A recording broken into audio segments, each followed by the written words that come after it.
Let's ọmọdé làwó.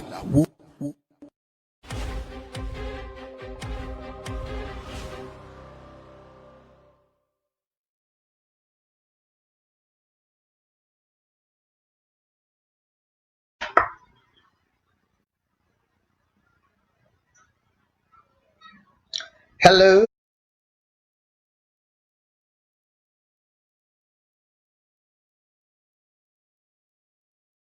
our people. Good evening, good afternoon, good morning, wherever it is you're tuning in from the face of the planet Earth. We bring you greetings on our Heritage TV multimedia platform. We're based in the UK and we disseminate our information, our programming on all the social media platforms and also on our own app, which is the Heritage TV multimedia app. I'm Her Royal Highness Princess Muradun Adedoyin Sholari, and it's again on my show, Arise Conversations. And today we have a special guest. We'll be speaking with and being in conversation with Comrade Omoyele Sowore. Because of how the world is, there's been a different generation that has grown up since he first emerged as a journalist. That's how I knew him as a journalist. We didn't have people called bloggers back then, but he wrote his bit on social media, on the internet, and he also birthed the platform we know as Sahara. So we have Sahara TV, we have Sahara Reports. Today we'll be speaking with him all the way from his home base in Nigeria, West Africa. It's our pleasure to welcome him on the Heritage TV multimedia platform. Ladies and gentlemen, come along with us. We'll be asking a variety of questions because since his Sahara days, he's also dabbled into politics. We know him as an activist. He speaks out his mind as he sees things or as he feels. We've seen him challenge authorities. We've seen him question governments, particularly the governments of Nigeria, both the military and, of course, the civilians. And then, of course, he also has now gone into the foray of politics. And therefore, I guess it's our turn now to question him and ask him, pertinent questions, which I'm sure he's up to the task to give us adequate answers and responses. On this show, we're going to try to push it to about an hour and a half, even though we always try to do an hour, but sometimes it overruns. So we said, okay, let's do an hour and a half. We'll speak with Comrade Sowore. We'll also open our telephone line, so some of you might have questions to ask him, or you might want him to explain some things, and you might want to also contribute to the conversation.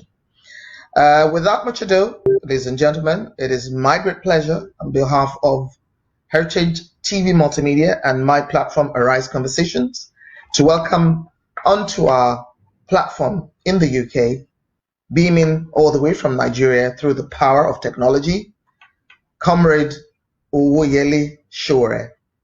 Nice to have you, sir, and welcome.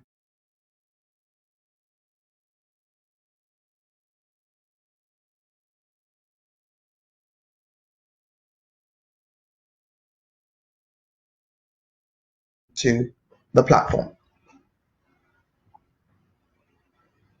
Thank you for bringing me. Just to correct, my first name is Omoyele.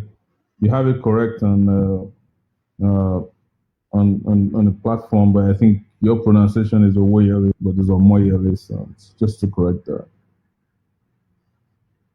Okay, I was sent Omoyele. I knew you as Omoyele, but sometimes you're like, okay, maybe I got it wrong all the time. So apologies for that. You are who you are, and that's your name, Omoyele Sowore. You're welcome. Good to have you. First of all, I'd obviously like to ask you about your welfare and your family concerning this COVID-19 pandemic that has ravaged the entire world, and of course our continent and the nation called Nigeria, where you reside. Hope you're well and hope you're keeping safe. Well, it's difficult to claim safety and wellness in a country where you are confronted with a global pandemic which is COVID-19. But there's also a second pandemic in Nigeria, which is a leadership pandemic. So if you escape one, you're not likely to escape the other. So it's a tough situation to be in. I totally understand and I agree with you. You and I had a little chat before our technical director put us on, and I also let you know that actually this these dual pandemics affect the entire world. It just happens that it is more pronounced in places like Africa or the country Nigeria than the rest of the world, where leadership has been a great question mark for every one of us, particularly maybe born of a certain generation, and you find out that the leadership that you've met in a particular country, that is your country of origin or the country that you find yourself living in, is questionable because people don't do what they're supposed to do or what they've been voted in to do. In other words, they don't carry out the interest of the citizenry. And talking about leadership, you have also been a leader in quite a number of areas. You've been a leader in your foray, your initial foray into journalism, disseminating news, and activism. For there's a generation that probably are seeing you for the first time. They might have heard the name Omoyele Sowore. They might not know exactly who this person is. So I'd like you to kindly just, in a few words, let us know a little bit about you, your background, what you studied, why you decided to go into activism, because I know that through your activism, you were able to also do a lot of work in the areas of investigative journalism and, of course, disseminating information on online television. So over to you. Well, sorry about that. I was born in Nigeria, raised in Nigeria, and I served the local, what is now I served the local government area of Ondo State. Attended primary and secondary schools in those places, and then proceeded to the University of Lagos, where I mostly did a lot of student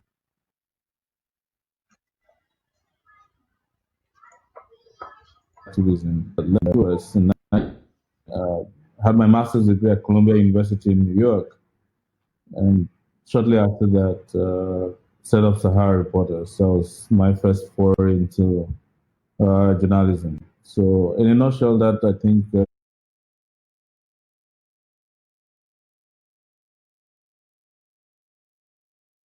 explains a little bit of my background. Why did you decide to go into journalism? What was your drive? What pushed you? What was the thrust? What was the idea behind it? Because intention is very important. What was your intention? What did you hope to achieve? Well, no, two things. One was technology. I arrived in the US when technology was becoming democratized. And when I say democratized, digital technology, websites, uh, disruptive technology came to be in early 2000s. And I was quite fascinated by it because I was a news junkie. After I arrived in the US, if I don't read Nigerian news every night, I felt like I can eat. I need to know what's going on at home because I have a political background. Secondly, I also thought it was a very fantastic way to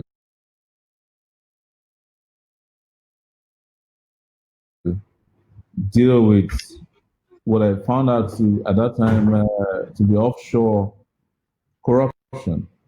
Uh, Seeing how Nigerian leaders who had taken over power at the civilian level in 1999 were just lavishing funds on themselves and on the Commonwealth of the country, in the UK, the US. I found a lot of information that were freely available online regarding houses that contradicted the laws in the country. So my first collaboration was with a guy named Jonathan Elendu, and he was running a website known as Elendu Reports at that time.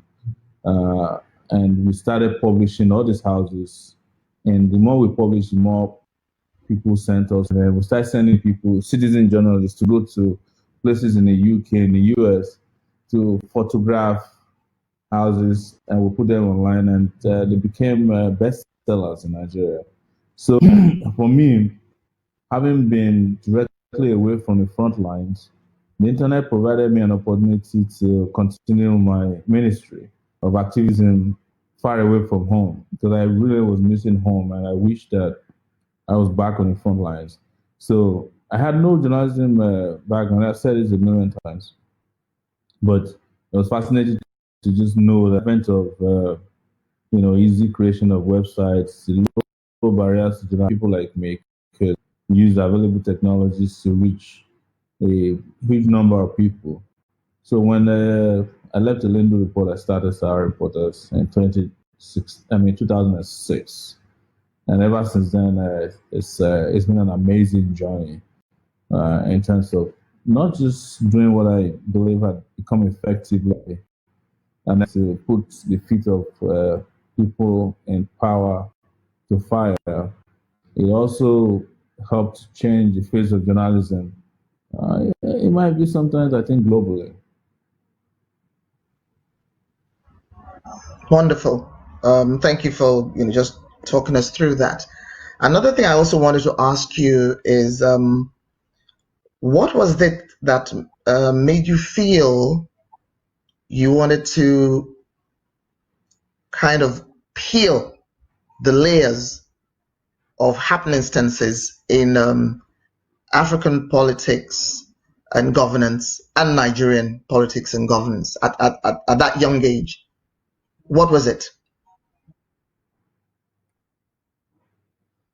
See, I come from a period where I was a student activist, and to fight very strongly whenever we had any little information that there was corruption. And in those days,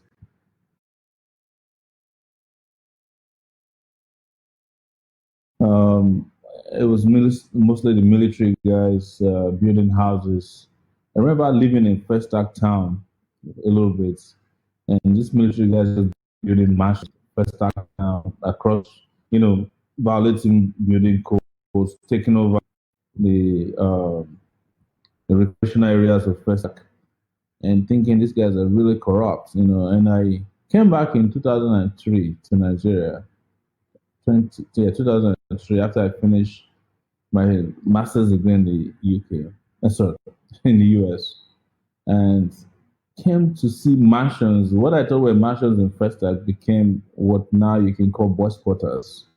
And I'm like, look, so was this the democracy we fought for, to chase away the military thieves to replace them with civilian armed robbers or unarmed robbers?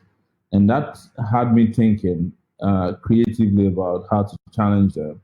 And when I found information available freely online, uh, it excited me that you could just tell the story of corruption by text, pictures, and videos in ways that it's multimedia and digital in nature, that people can understand them faster and better, and use that to judge why they're in the social political conditions they find themselves. That their leaders are just robbing them.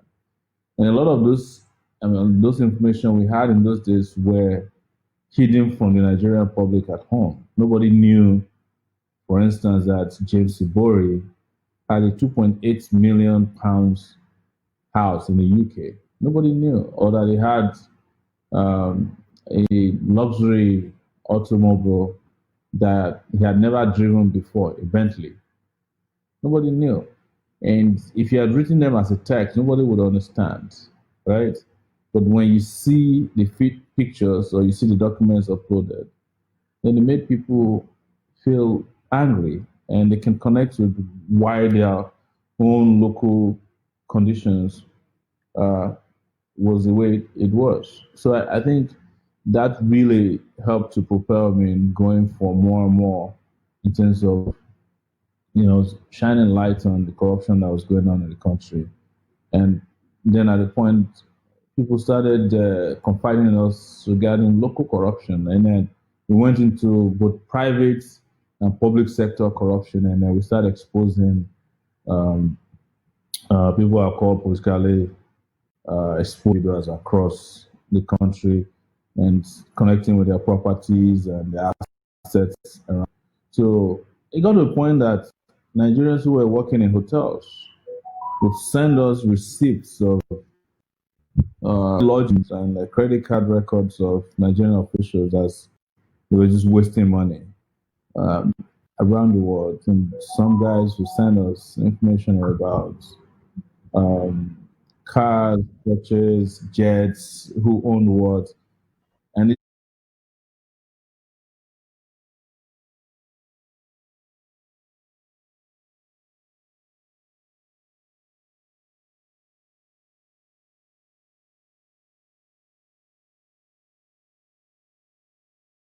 just kept getting better in terms of being able to expose these characters uh, over time. Wonderful. Did you have the intention to shock at the time? Obviously, using the tools of technology, because sometimes we know that the news items that we put out there as journalists or broadcasters, if we don't put the element of shock, it might not catch the attention of people. That's one. And two, if that was also part of your strategy, would you say that on your platform, Sahara reporters at the time, were you able to actually achieve this? And what was the kind of feedback, apart from the audience or the viewers and the people that followed you, who would send you, information or ask questions? How about the actual culprits, if I can put it that way?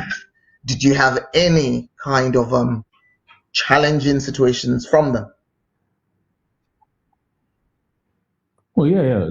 They were upset. They were pissed off, and because they never had to deal with a situation where evidence of the corruption is out in the open, to the worldwide world. Never. And the interesting thing about these guys or these characters, the bad guys in Nigeria, is that not only do they buy houses, jets, they buy luxurious cars, they also have children attending some of the most expensive schools in the world. So what really gets them sometimes is when their kids are confronted with their parents' corruption. So we will go to them maybe in a London college, university, or primary school because everybody now has access to the internet, and they say, "Oh wow, your father is a thief," And then most times when I ever get a call from Nigerian politicians in those days when they call and threaten me, they don't do that anymore these days. It would be that, why would you do that to me? My daughter just called me, or my son just called me saying that they said their father is a thief. How dare you that? And then after that, they were threatening me, of course. Of course, there were a lot of offers of bribe. Can we meet somewhere? Can you take down the story? And then when that didn't work, they also threatened me with a lot of lawsuits. I got sued a few times as well in the US with a lot of letters, lawsuits, text messages, social media threats. And when I would come to Nigeria, of course, a few times they were at the airport and try to track me and trace me. And ultimately, of course, when I was arrested last year, the bulk of the questions revolved around things that they claimed I wrote about them that they weren't happy about. So, and at that point, we had broadened the horizon of reporting of the malfeasance of people in government, so included judges, lawyers, pastors, imams, all the men and women of timber caliber, that, as they say in Nigeria. We had covered all of them. So some of them sued me, and so many of them threatened me. There was a time Sahara Reporters' local assets were frozen in Nigeria. There was a time in Lagos, a young man was sent to harass and beat me up physically. And when we got to the station, I discovered that they planned it with the police commissioner at that time. Lagos, Owosheni, Fatai Owosheni, all kinds of things, threats, and I still get those threats till this day. That's very interesting because I was listening to you now. I'm sure our viewers are listening. By the way, if you're just tuning in, it's Arise Conversations with Princess Morado Adedoyin, and it's coming to you live on the Heritage TV multimedia platform. We're based in the UK, and you can watch us on any of the social media platforms, and also on our own app, which is the Heritage TV multimedia app. Our special guest today is none other than Comrade Omoyele Sowore, activist, uh, political activist, and social activist, obviously, journalist.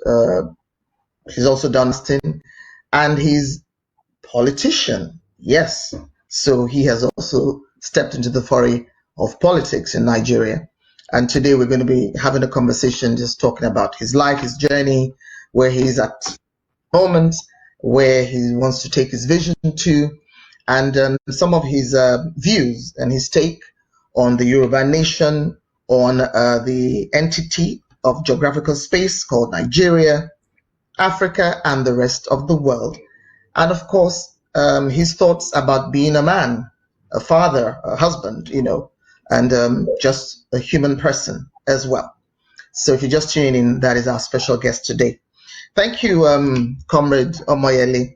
My next question now is going to go to you as a politician.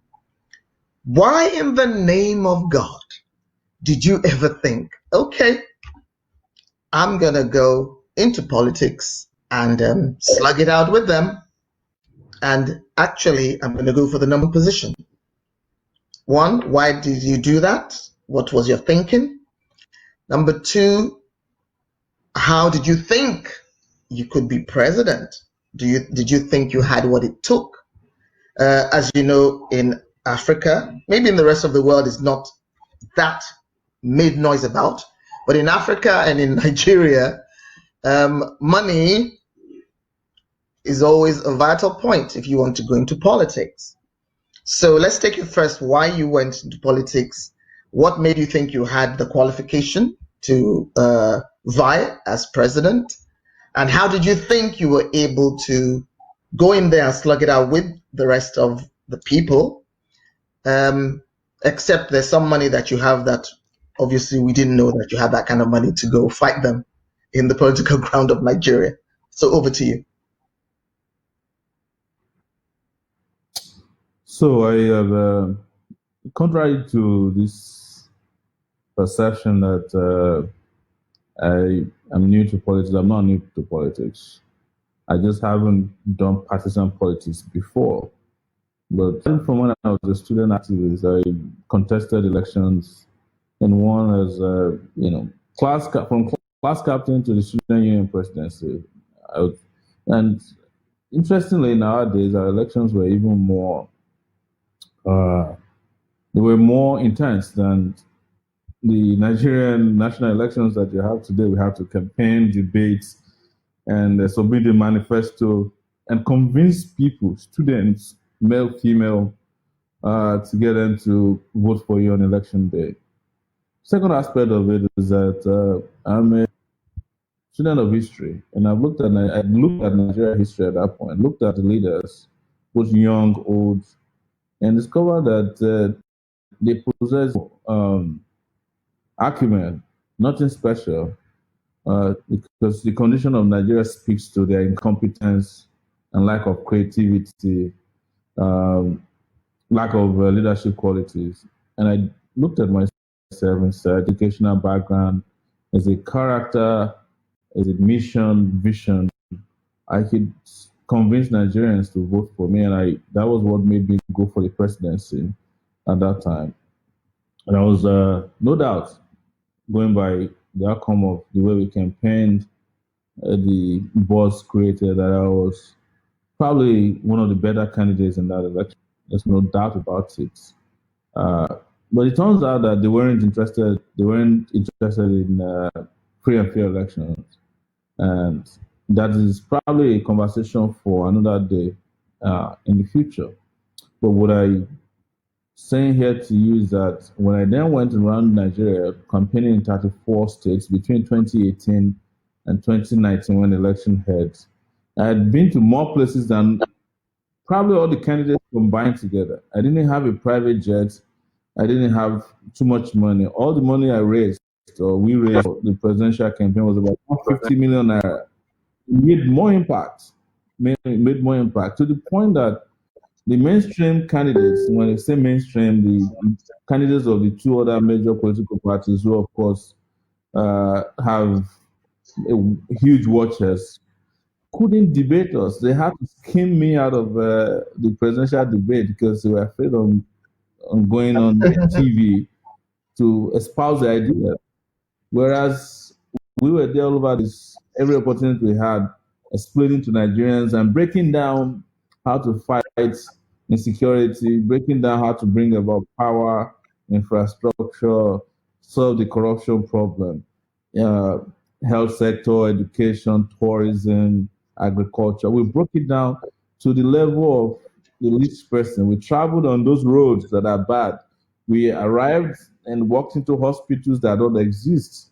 We saw the water supply system, we saw the poor power and energy sector that practically doesn't exist. Don't we want to talk about industry? No industry. There's a service sector that is helping the politically connected to launder money. That is the only industry that is available in Nigeria. So after coming through Nigeria, I also came to the conclusion, which I'd always known, that Nigeria is not as big as people make it sound. It's not as complex as people make it sound.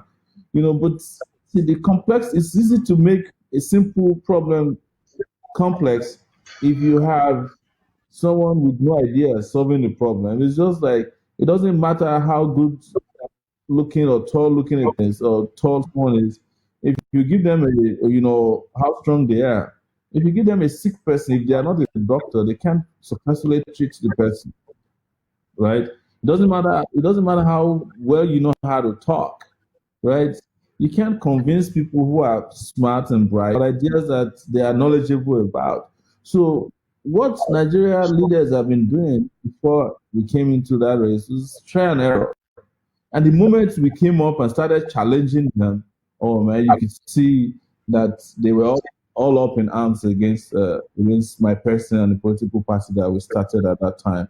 So there was nothing. In fact, as I have said, and I say this all the time, this thing in Nigeria that is rocket science. But they want you to believe that the president of Nigeria must be a rocket scientist, but then he can't even light a candle.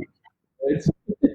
They want to be, oh, you are not supposed to be Maybe. asking for, you are supposed to ask from the local government.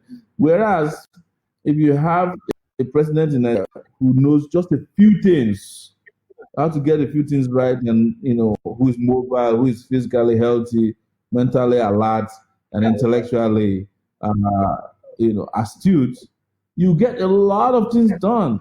A lot of things done within sometimes things that could take Absolutely. a year, hours for Absolutely. you to get I, done. I, I, So, I think I totally, I want to talk, uh, and that actually would be even more, I would say he got really upset.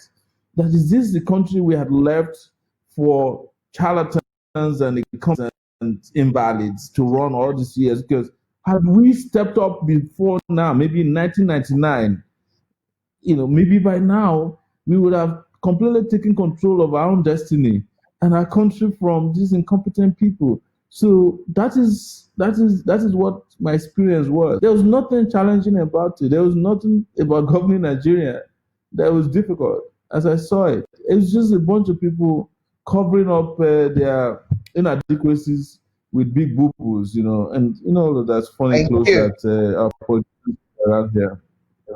Thank you so much indeed. It's very interesting, listening to you. Sometimes you need to create time to listen to a man or a woman to understand their thinking and understand where they're coming from and what their take is on certain issues. There's some things that you shared in your response to me now. and I was able to pick up a few things. Number one, yes, it is not rocket science to be a leader or to rule any particular organization, or in this case, a nation. I mean, I'm a politician myself. I'm a daughter of the first republic politician, so I am an Adidoi. And during their time, they were probably even younger than us when we got into politics. They were very young. They Also, went out there with a program and they fought for their country. And when they came back, they were able to do things like you said. It doesn't take time. Western Nigerian television, which I'm very glad I also worked in when I started television, was 3 months. Within 3 months, it was built and put together. And these were the young people, led by, of course, Anthony Nahuru was in exactly. charge then. So there are things that they had done. They had, put up the Wema board. There's so many things that they had done in Nigeria at the time, particularly the Western region. So I do agree with you that it's not rocket Yeah, science. These are things that can be done of when course. the thinking of the leadership is in place and the intention is right. But I'm going to flip the coin on you, my comrade. Have you ever thought about Yes. it? Two things. There's one thing for leaders to want to do something and fail for two reasons. The first reason is what we've discussed and what you've explained, because they don't really have what it takes, and they're in there for things that interest them. Put money in my pocket. But have you Yes. ever thought about Nigerians being the most difficult and challenging bunch of people to ever try to lead? Have you ever thought about that? So, So basically, there's well, problems with both the leadership and the led. I want your views now. You've spoken about the leadership. I want your yeah, genuine, truthful take on the led, the citizenry. How do you see the Nigerian citizenry themselves? you know, see, all of them are linked together. They're interlinked and interwoven. See, the citizenry you're talking about, that is the led, as you described them, they didn't fall from the sky. They are acting according to their own interest too, because of the way their leaders have led them, right? In fact, if I can tell you that some of the most loyal citizens in the world or followers in the world are Nigerians, with how bad you lead them, they'll still support. If you go today, all the bad leaders have led Nigeria in the last 30 years. Supporters, and they still believe in their lives. They still believe in their personality. Babangida has supporters tomorrow. If he has a birthday, they will go and pay for newspaper adverts for him. Obasanjo has supporters. There's barely a day that you don't see people trooping to his hilltop mansion. Jonathan has supporters. So that shows to you that we have very loyal citizenry. Who will support anything. And Imagine Comrade then and if they Comrade Sowore also has supporters. You also have exactly. So supporters. imagine then, that's correct. Imagine then if they have leaders who send their children to school for free, right? Who give them roads, highways that don't kill them, who give them health care where they can get real help, give them schools that can give them education and not ignorance, and that can give them job opportunities in the country without going to school. How they will feel about it. And the other part of it, just to tell you that Nigerians are not as difficult as they're being perceived. Take that same Nigerian that you're talking about, put them in a society where things are working and see how they fit in there and they work efficiently. Even our Nigerian police force, as bad as they are, anytime they take a few of them to go for a United Nations assignment somewhere, everybody says the Nigerian police force is the best. Why?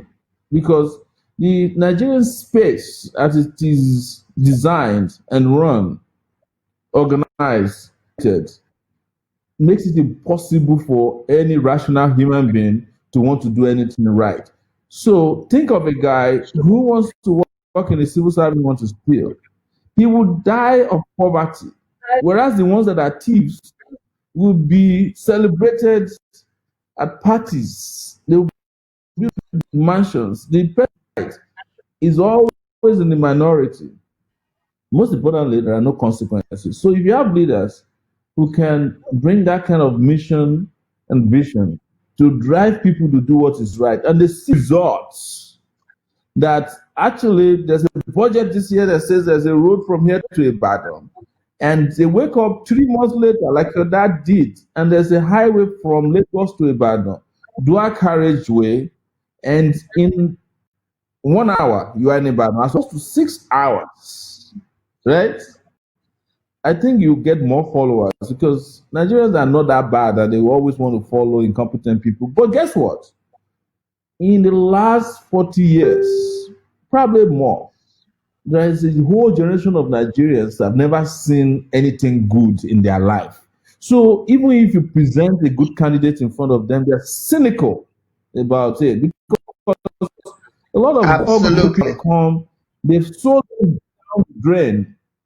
Look at me. I'm here still remembering Awolowo because it was the only reason I was able to go to secondary school at the age of 10, graduated at the age of 15 from secondary school. The moment they closed down the school, my younger brothers, some of them did not graduate from secondary school until they were 20 something. So Because look at of that number of years. But it was because Awolowo came. Awolowo did not even build a single school. Let me explain to you why I said downtime. He just had a dream and gave every school a template, every village a template. I was one of the people that built my own school. We molded the block, they brought cement, they gave little money to a contractor, but every villager was dying to get a school. So I would say, you want school? Build it. Look at Lagos. Those poultry farms, poultry farms that they call schools. In reality, you can't even call those things schools. But because people wanted education, anything they could find, a roof, whether it's thatched or not, a few blocks, cinder blocks, and some iron bar in the middle, you have a school, blackboard. And that was today is the reason why they still call Jack on the Baba Kekere, because they were hoping that he would succeed Awolowo. Of course, greed took a better part of the man under Abacha, and the rest is history now. So I'm just explaining to you that going by what Nigeria is today, there is nothing special about building roads, building schools, healthcare system, because whatever we are supposed to have for the public that's not available. Look into a neighborhood in London. That house is there, built by a Nigerian or bought by a Nigerian. Look into a neighborhood owned by one person who doesn't even stay there. Most of the houses in London, they don't stay there. Let me give you an example. An average Nigerian rich man that sends their children to school in London, this expensive schools in London, which you know about, spends over $400,000 a year, means pounds a year, in some cases, for university students. By the time you add first class, trips to and fro, maybe they go twice in a semester, food, buy them car, they live in mansions, the pocket money, you have £400,000. Convert £400,000 spent on one child of a Nigerian politician or politically exposed or connected person. Give it to a university. In fact, with that, you can start the foundation of a university. That means by now, every local government ought to have a university. Because there are 774 local governments, but there are over UK schools spending £400,000. Community schools that just give people associate degrees, that you build 774 of them, you'll be able to accommodate more people who want to go to university today in Nigeria, because we have 200 million people, out of which over 70 million of them are young people looking for a place to go to school. And everywhere you create a university, you also create jobs, right? Every time you create Absolutely. a social infrastructure in a place, you create jobs. Anytime you create a health center, you create jobs in two ways. You make people healthy, which makes them work harder, and you also create jobs for people who take care of them.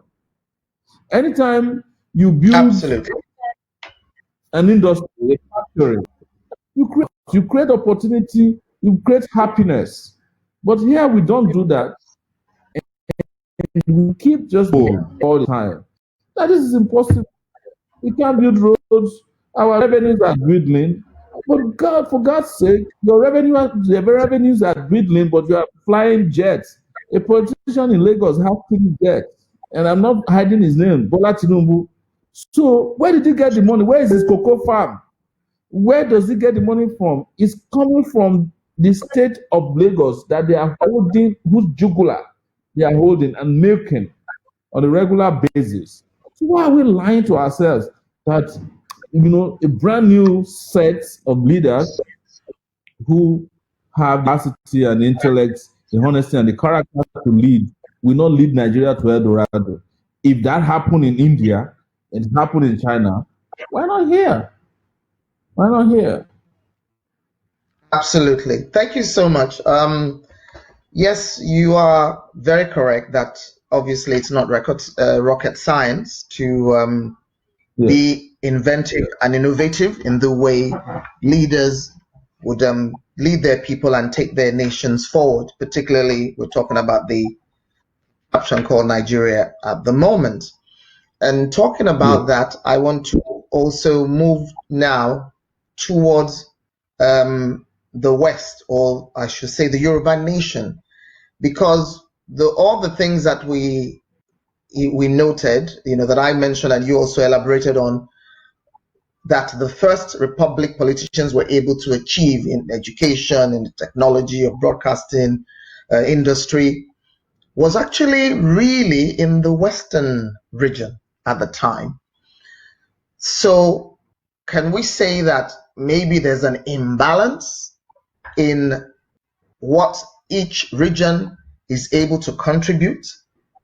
That's number one. Number two, what are your views about Nigeria going back to regional, whereby the power in the center will be weak and the regions will be able to look after themselves as they did way back then, and it worked.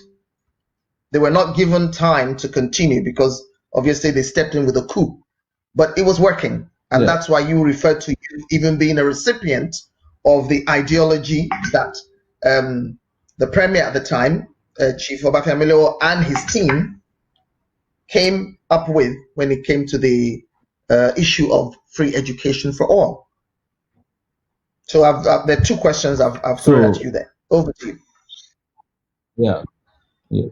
So what is important is you see there is this emphasis on resources, and that's and I think sometimes we make the mistake about resources to the point that if you look at the history of resources in Nigeria, point that there were 3 clear regions in the country, right? You had the south, this southwest we have now, including it was including the Midwest, which is some part of it is now South South, and then there was the East, right, and then there was the North. The North was a uniform, a monolith. That is, everybody in the middle belt and everybody was regarded as a Northerner, including the likes of Danjuma in those days. But that's no longer the case.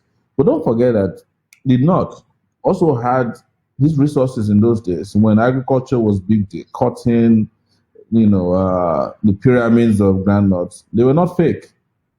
They brought in money. Oh no, not This at same all. Nigeria they were talking. Yes, huh? I said not at all. Every region had what they produced. Every I don't have an yes, issue. I don't have an issue with yeah, resources. I you was know, just talking about how each region yeah. managed their own resources and The, they I re want put it into the system. yeah. It still came back to leadership, right? The Southwest didn't even make as much money as, for example, the South in those days, right? The rivers area, because there was oil. But it was a function of how the leadership was managing the resources of the Southwest. The other bit was that naturally, any part of the world that's closer to the coasts usually gets better exposure because of trade. Better exposure sometimes also come with diseases, right? You heard about the Black Plague. it started around Italy because of trade. So trade is always a factor in exposure sometimes. And you are closer to anywhere there's transportation. In those days, water transportation was the way people interacted in terms of trade. So the Southwest had those advantages. If you still go to Calabar today, and I was there in 2018 and 2019, you would, I think 2018, you will still see that impact of their interaction with the colonial world trade because of the that you found in those places. So what am I trying to say to you is that don't overemphasize resources because you can be blessed with resources if you don't have resources managers who reinvest and invest in the future. People who have clear idea of the vision to develop. You're not going to go anywhere. If you have all these kind of leaders today only interested in themselves, it doesn't matter how much is available for them to manage. They will mismanage it. So, and I studied a bit of history about why Nigeria is the way it is. You see, and I've repeatedly said this: Nigeria wasn't set up as a nation. Nigeria was set up as a business by the British. In fact, at the point, what then later became UAC, the company, that was being run at that time by Gordon, was made to help set up Nigeria. And by 1914, they had looked at the northern part, and the southern part, and they had the amalgamation of both the southern and northern part of Nigeria. And that was what became Nigeria. But Nigeria never had a chance to become a nation because when they collapsed, they handed over to some of the most incompetent people. Part of it was that we never fought for our independence the way several other nations in the world fought for their own independence. Our own independence we got on a platter of gold by drinking tea in London. Every now and then they invite us over. We sent some of our best brains according to that period. I don't know if they were the best brains. And then they came and they would go and see the queen, kneel down for the queen or greet the queen. And then one day the queen was tired of the whole agitation and they gave us independence. We didn't really fight for anything. And by the time we came back, this nation state we are supposed to be built, started having issues because of the kind of leaders, the puppets of the colonial masters that were thrown into the system. The fact that the colonial masters, particularly Britain, did not leave. They left, they gave us a flag, but they didn't give us the economic power. They kept controlling things. They were in charge of the elections. You must have seen a video recently by Smith explaining how they asked them to rig these elections. So we missed the boat in Yeah. terms of becoming a nation. So you had a question. Thank you. The one thing I also took from your response now is the issue of resources. My question had nothing to do Yeah. with resources because even then, the Western region had limited resources. We didn't have the oil that has made everybody go mad now. We didn't have that. We had a different kind of oil, which was palm Yes. oil. So that was different. What I was saying, but Yes. you've already responded to it, is really how the leaders at that time, as young as they were, I think because also they were very much interested in the independence of their country, and they Yes. went there with a heart of wanting to do something, no matter how big or small, to contribute their own quota to taking the nation from the clutches of the colonizers and setting us in that path of true freedom and independence. But as you also rightfully said, the soldiers stepped in, and sadly, history has told us exactly what happened. But another thing that you also mentioned was about the amalgamation. Was there really Yes. an amalgamation? Is there any document to that effect? There's a big question mark on that, and I think we'll come to deal with that when we get to that stage. Right now, we've talked about Nigeria. I want to now talk about you as a Yoruba. I believe you're a Yoruba man with the name Omoyele Sowore, and where you said you come from. Do you see yourself as a Yoruba man? first and then a Nigerian, because before Nigeria emerged as a nation, Yoruba has always been for centuries. So let me have your views on that. Interesting question. See, I see myself as a human being, and I Well, actually Mr. have a Sowore, we're all really human beings. yeah, We're all yes. human beings. So I was I very don't. specific, I'm just being specific honest. about you being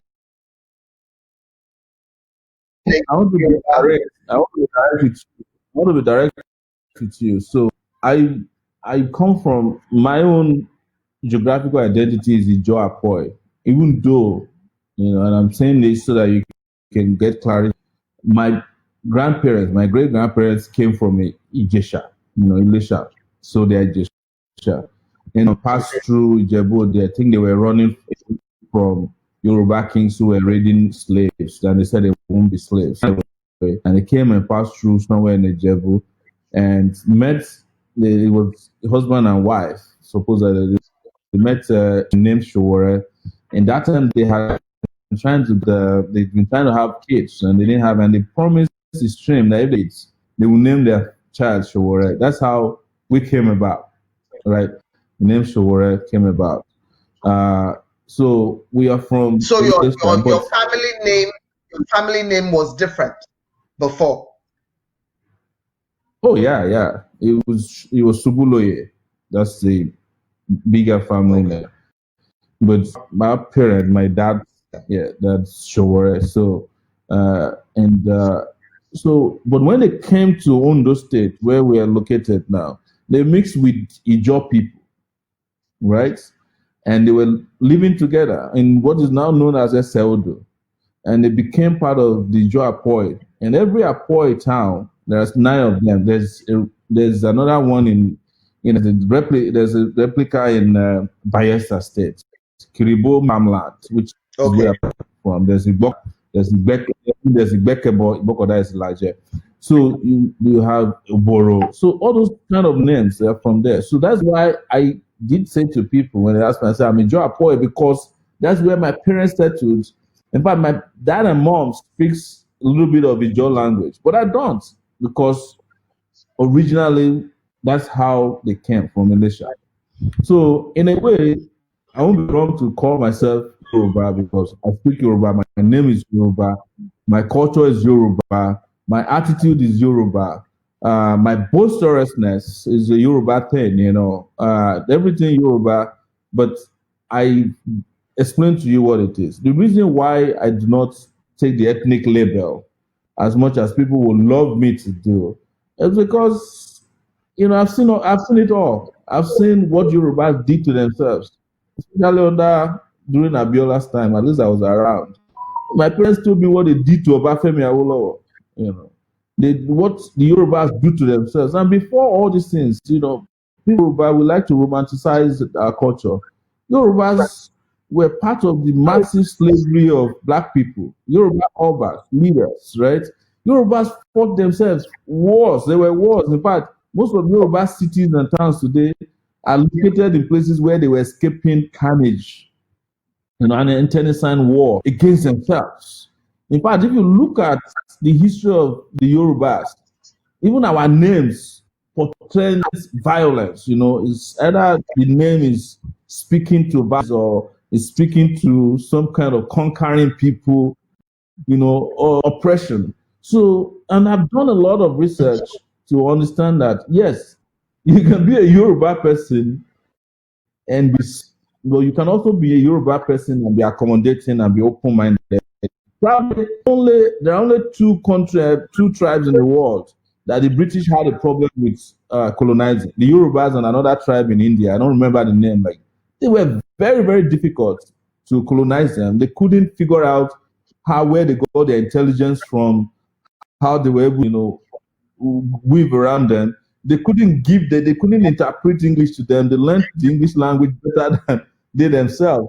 Before the Englishman arrived Yoruba land, they had already found a Yoruba man who translated the Bible and had their own hymn songs. So you can't take that away. That Yoruba people are unique people, but Yorubas also It's got a lot of problems that, it's just not as simple as, and I know where you're headed. You want to find out whether I support the creation of your nation and all that. We've been through all that before. When Abiola was Well, incarcerated, that I is was, one and you can ask question. No, that is one of the questions. Adams. We That were is all definitely part one of of the the questions. issue. But But that's just a yes, tiny but that's a tiny what bit I'm trying of to the tell you questions is I want that, to ask you today. yes, all right. I'm So what trying I'm to trying to find tell you out is that, who you are as a person. Sorry. I'm I trying to just find out who explained to you you in a are, nutshell. and I want our viewers to know who you are as a person, rather than just as an activist. Because Yes, apart from being an activist and a politician, and a journalist, who are you? What is behind that yes. activist? What makes him tick? You understand? So your being, that's why I was asking that question. Of course, we would definitely have to talk about, Well, the Oduduwa nation as, or Yoruba as, nation, as Yoruba would because say, when we look at so it, we cannot as Yoruba would continue say, to I'm an rehash. Akinkunju. Sorry. Can I just quickly, of Go ahead. Yorubas, all Yorubas, all true born Yorubas, Akinkonjus. So am I. All of, because Yeah, Akinkonju means what it very means. good. You understand? But what I was trying to Yeah, say is, we cannot continue to go on rehashing. This is what, it's just like in the US now. We know about this Black Lives Matter thing. People don't want to just keep on saying this is what the slave masters did to us. This is what the Western world did. They want to take things into their own hands and say, okay, what is the way forward? So that's where I was going now. Okay, now we know that on top of you being a politician, an activist, a social commentator, a journalist, this is actually Omoyele Sowore, the man, who he is. So you have told us you are Yoruba, and you have told us you're an Akekonju, which I love. Um, Not many and people I'm also can beat their chest Apoy and as say, well. I'm an Akekonju. Yeah, what? I didn't hear that. Joe Apoy, because I I said part didn't of hear my the last. heritage is Joe Apoy as well. I said part of my heritage So is Joe would that be your mom, Apoy in Ondo. your heritage? Is that your mom's side? No, yeah. No. It's where we lived. It's part of how we settled and the culture How we you grew up emerged? in. For example, if you Fair see enough. me and you look So, closely, if you look closely at my cheeks, you will see tribal marks. That Yoruba tribal marks. I have a Joe tribal marks on my face. So on Judgment Day, they will put me on the Joe side because of the tribal marks. well, there's nothing wrong with that because you own who you are. That is what the way I would look at it. That is who you No, are, and you're bold enough to own it. I'm not saying that on the lighter side. I'm saying that on the lighter side. Let's go on. Let's keep going, please. Yes, I was also trying to do some banter with you. So basically, what I'm trying to Yeah. say now is we cannot continue to rehash what the Western world did, what even the roles that the Africans themselves played, in the slave trade, and then again when the Western world came again with colonization. Now, what we want to know is what would you suggest is the way forward? What is your blueprint? Because as a man who is a thought leader and who thinks very deeply about the well-being and the welfare of people, especially somebody that nursed the idea of becoming a president, you will definitely in your mind be thinking of where do we go from here? So what is the way forward? What would you portray as the solutions that people can listen to you and say, yes, we believe what Comrade Omoyele is saying is something we can go with? Because people really need answers now. That's where we're at. Everybody's fed up with what's going on We there. have So we're looking princess, for what is the way princess. forward? We have to we have to be specific. What specifically are you asking for? Which solutions are you asking for? This is a broad question. No, that's why I said you Are are you talking somebody about who, Nigeria? you have told us Of course, the whole shebang. With you can't talk about politics and remove Nigeria. You understand? You can't talk about Nigeria and remove politics because of the role you have played so far in the various positions that you've held, from when you were even a student leader to when you went into journalism to when you went into activism and social commentator, up until recently when you decided to step into politics actively and say, yes, I want to be the president of this country. There are So people when who I ran, supported you, who still support yeah, absolutely. You're actually speaking from the UK, where we had the bulk of our support in the last election, the bulk of people supporting me or who supported me. A lot of them are from the United Kingdom, especially people who provided financial support, and they still support it today. But I'm trying to say to you, when I ran in 2018, there was a blueprint for how to rescue Nigeria, and the blueprint is still there. We named these heats, which represented each of the issues confronting Nigeria in the order of priority that we needed to confront them individually and collectively, of which security was our number one priority. I'm sorry, this they just took light, as if to speak NEPA. to what I'm trying to talk to. Yes, but I'm going to turn on my phone lights until they turn on the jet. So, of which security was Okay, our no number one problem. priority, followed by power, energy, infrastructure. And we looked at and moved on to corruption, that we need to fight corruption holistically. We talked about an inclusive economic model that is different from the structural adjustment program, the World Bank and the IMF, that doesn't take into consideration the vulnerability of our people, the poor, who do so many of the things that they think they should pay for, right? And then we talked about this whole conversation about restructuring Nigeria. That makes it spicier. But our own restructuring was to deal first and foremost with creating a new constitution for Nigeria, because the current constitution is a fraudulent document created by the military, and then allow the constitution to go through referendum, in which case people who are even advocating for regionalism, people who want to break away from Nigeria, can have a say. Or we have a clause in the constitution that if you are tired of the bad marriage called Nigeria, you are at liberty to conduct a referendum to leave. That was my own idea of restructuring. Health, we had our agenda on education, culture, tourism, and technology. Spicer hits. These problems were broken down to every level. We had documents, we still do. But guess what? As we were campaigning at that time, the other parties, our opponents in the APC and PDP, were stealing these ideas shamelessly and parading them as their own. Yes, we had these things broken down to the number of gallons of water that needs to be provided, how we provide gas pipelines to houses in Nigeria. This is 2020.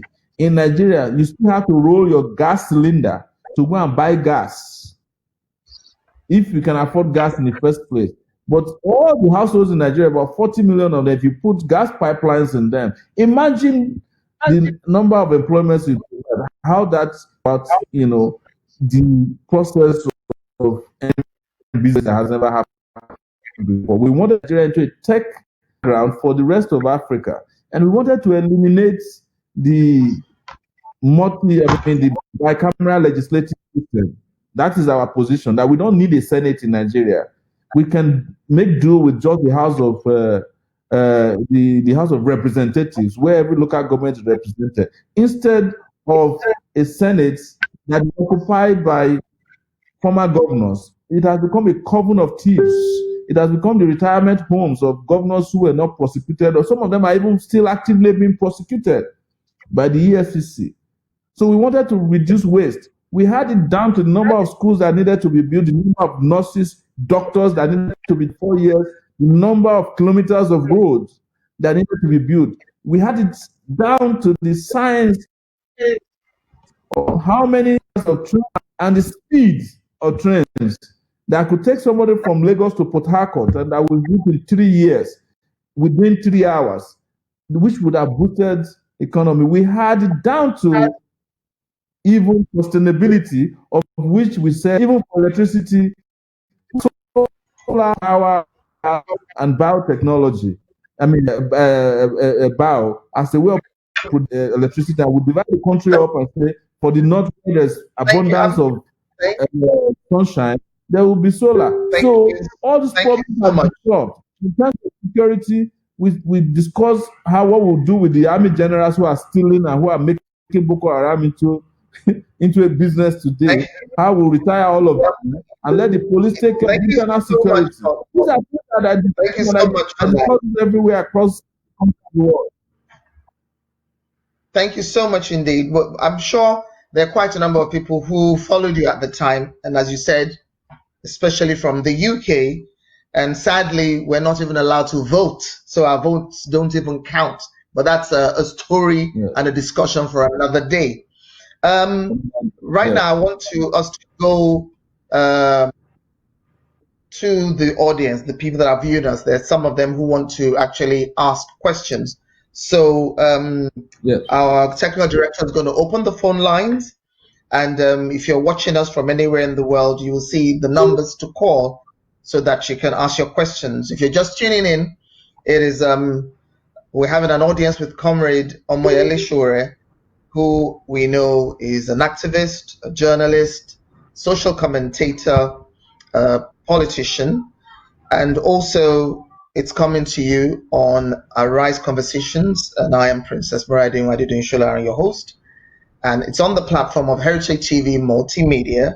You can access us from any of the social media platforms and also on our own app, which is the Heritage TV Multimedia app.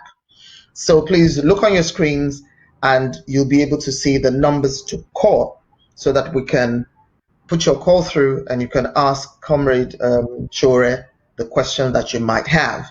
I'm going to go back to Comrade Sowore now to ask him maybe one or two more questions before the phone calls start coming in. So, Comrade Sowore, I'm very particular, maybe one because I'm of the Yoruba origin myself, and I do know also a bit of history about Yoruba and the Yoruba nation. We are aware that the Edo, back in the day, it was called Midwestern State, and then they broke it up a bit. But the Midwestern state, when we trace it, we can see that there is a lot of Yoruba-ness, if I can coin that word, with our people, right up to Ijaw, the Benin, uh, the Ishans, they have a lineage that stems from Oduduwa. You have a call. So for me, you are still very much an Oduduwa son. If you don't want to call yourself, you don't want to use the word Yoruba. You're from that lineage. And I'm very particular because we believe, even in Yoruba parlance sometimes, that if there's a marriage between a man and a woman for so long and there's no progress, that marriage is not giving birth to any children, or the children they're giving birth to keep dying. I'm saying this in a proverbial way now. Sometimes it's best for that man and woman to go their separate ways. Oshaboli lam, if you mean Oshibami, that's what the Yoruba people say. And I think some other cultures have the same kind of proverb. For me, growing up, and as you said, there are some people who are 40 years and above, and they have not really seen any progress. We were talking to you a few minutes ago, there was loss of electricity. it boils down again to why would a nation in Yeah. 2020, a nation called the Giant of Africa, not be able to manage its own power and electricity supply? So my question really is, what is exactly your view about the Yoruba or the Oduduwa wanting to go on their own? Is it because you don't feel you want to be a president of just a part of that country called Nigeria? Or do you feel you will not be able to win better with the Oduduwa nation? No, I completely don't see it that way. I have a Pan-African outlook to life. That is to say, even for me, the continent of Africa was not even big enough as a country for me. If I have my way, the whole of the entire African continent would be true.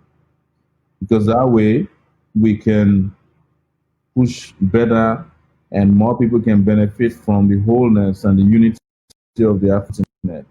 And a lot of our leaders that even created Nigeria were part of the movements. I remember Nigeria spent a lot of money fighting In strongly South Africa, for, yeah, South Africa, you know. And guess yeah, what? Africans that you see in South Africa today migrated from Nigeria. They migrated from the people they call Bantu, which is in South Africa. They migrated from somewhere between today's Benue State and the southeast. I think Bantu, Enugu. yes, the Bantu. They are not the Bantu. So we are all one. But I do not begrudge people who feel like Nigeria is such a terrible experiment as a nation, as a country. It never became a nation. And as a result, they are looking for smaller spaces where they can thrive, right? But where I have own disagreement is this whole idea that since you have Oduduwa nation, you will have prosperity, peace, and justice, which is very important for me as a person. I don't see that happening. Going by the fact that even today, some of the people who have run Nigeria to the ground are Yoruba people. In fact, the Yorubas are known as providing technical services to the leaders of the central Nigeria in the course of destroying Nigeria. Why was Awolowo not able to become the president of Nigeria? It was the technical services provided by Yoruba lawyers. One of them just recently died, Chief Akinjide. Why was Abiola not able to become the president of Nigeria? Technical sabotage by Yoruba leaders. So many of them, traditional rulers, military leaders, the Ofife, as he was then late, was part of it. Oladipo Dia, a military general, was part of it. A lot of them, Yoruba people. So until such a time that anybody can convince himself that Yoruba has this puristic, or I mean, Puritans who will not sabotage even though they do a nation, I don't want to blindly canvass for the breakup of Nigeria simply because I have this, idea, or somebody is just pushing me into an idea that, if Nigeria breaks up, tomorrow there will be free education. Because the question I ask is, who are the people governing Lagos, the richest states in Nigeria? Yoruba people. This the same amount of Oduduwas that have put Lagos water as we speak now, with the help of one of the cunniest of us, milking and savaging the state of Lagos, the richest state in Nigeria. Lagos itself, if it could have stood alone as a nation, prosperous nation. Yoruba people are there milking and destroying Lagos. Yoruba people are not even willing to that. So, but they want Nigeria to break up with the okay. hope that Suddenly, Okay, when we come to Yoruba lands, we will okay, all my be comrade, having Eldorado without my comrade, addressing first and foremost the role my of comrade. our people I in am destroying the having continent of I'm Africa, having this Nigeria, as it is now known. That's where my problem is. energy. I don't have this Okay, enthusiasm that most fair people enough. have. That Fair the enough. youth that know we I provide totally, I me. totally, Yeah. I totally get you, and I can feel your energy, May I have a and I call? understand, and like every human being, you do have a right to how you feel about any particular situation. You did talk Yeah. about Pan Africanism. I am a child of Pan Africanism. I'm a great Pan African, and I love the spirit of Pan Africanism. Sadly, it hasn't worked very well for it's because it carried out the way the Honorable Mosiah Makozgave wanted it to be done. But also the ones that even tried, Yeah. do you not recollect that they were either killed by the Western world or ousted from from power? We can start naming the Nkrumahs, the Patrice Lumumbas, the list goes on of great Pan Africans who came back to their continent and wanted to lead their nations and had all those ideals, were very excited, about having a great nation of theirs that will then form a greater African continent. Always, sadly, debilitating factors, sometimes from within, but a lot of times as well from outside. And that was the situation that happened whereby people, who really loved Africa were either killed or crucified for loving Africa and doing what they wanted to do for their own people. So sometimes maybe you have to first of all look at where you're from. So charity begins at home. That's where I'm going now. Pan Africa is the bigger picture. It is the ideal. It's where we would love to be because Africa has all the components to become the United States of Africa if it is done well. But each of the African nations, if you look at us, all have their own different downsides, challenges, bad leadership, equally bad followership. The list continues.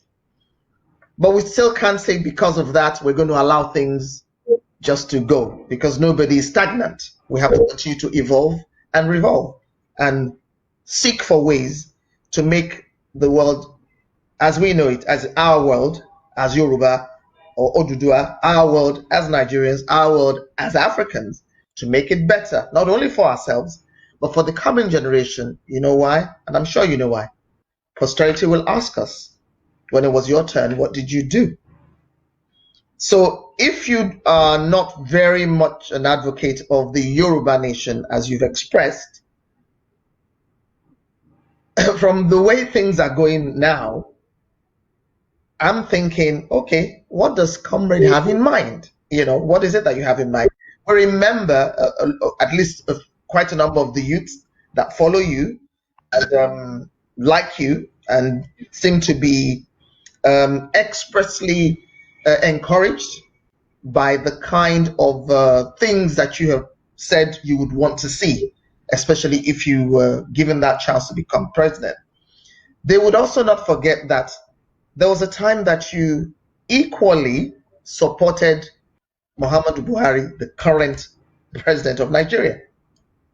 So are you saying that he did not do well, or he is not even I doing what you felt he would do when you campaigned? Because there are we have a lot of young people watching and they want to know. And I'm no, reading this one, I'm I, actually I reading from questions. I appreciate. Okay, I appreciate you saying that, but again, your premise is wrong, completely false. You have used certain words to describe me that are incorrect. One of it was that I campaigned for Buhari. That's false. Princess, never campaigned for Buhari. Never. There's no when someone campaigns for somebody, he must have taken a number of steps, either to endorse person in an article, attend a rally, or send a Okay. message, either voice notes to anybody to say, please, Okay. this is my candidate for this election. Wrong choice of word. Vote for the person. Wrong choice So of word. that Wrong choice shows of you words, just and I apologize. completely wrong. Sorry, comrade. Wrong. That Yes. was a wrong choice of So, word on my part, and I retract that. But you yes. did seem to be So in support. You seemed to be in support of having no, him come in and have no, Mr. Jonathan no. out.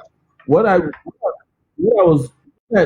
did in 2015, it's always done my Yes. entire life. Campaign as an individual for good governance, to use whatever platform and opportunity I have to work towards transitions that could make the country better. But never in my life. The first time I voted in an Okay. election was in 2019. I'd never even registered to vote before in my life. So what you are saying now could also be attributed to Jonathan when Yaradua was sick and nobody wanted to hand over power to Jonathan because he was a minority from the Niger Delta region and he was vice president. The actions we took at that time, exposing Yaradua's illness, even organizing a people's parliament, including where I met you in 2009 in London, where we had a gathering of Nigerians. 2009. You just reminded me Yeah. before that we met Yes. there. I don't remember that we Yes. endorsed Jonathan coming to power. No. We just said that the country, Nigeria, No. needed to move forward, and somebody who is sick give way for someone who is healthy, right? So the and I Absolutely. remember that event had Wole Soyinka, it had Nuhu Ribadu, it had a lot of Yes. Nigerians in attendance, a lot of people. Our central interest was for our nation, Nigeria, not to be stuck because a person was sick and they were hiding the illness from the public. Who benefited from our organizing in London in those days? Jonathan. This same Jonathan we are talking about was the biggest beneficiary. I spent my own money to go to London. Nobody sponsored me. I paid for my hotel in London. Nobody sponsored me, but we had that gathering. It was a massive gathering. It's still on YouTube to today. Things that I said there in the country at that time. Jonathan benefited from it.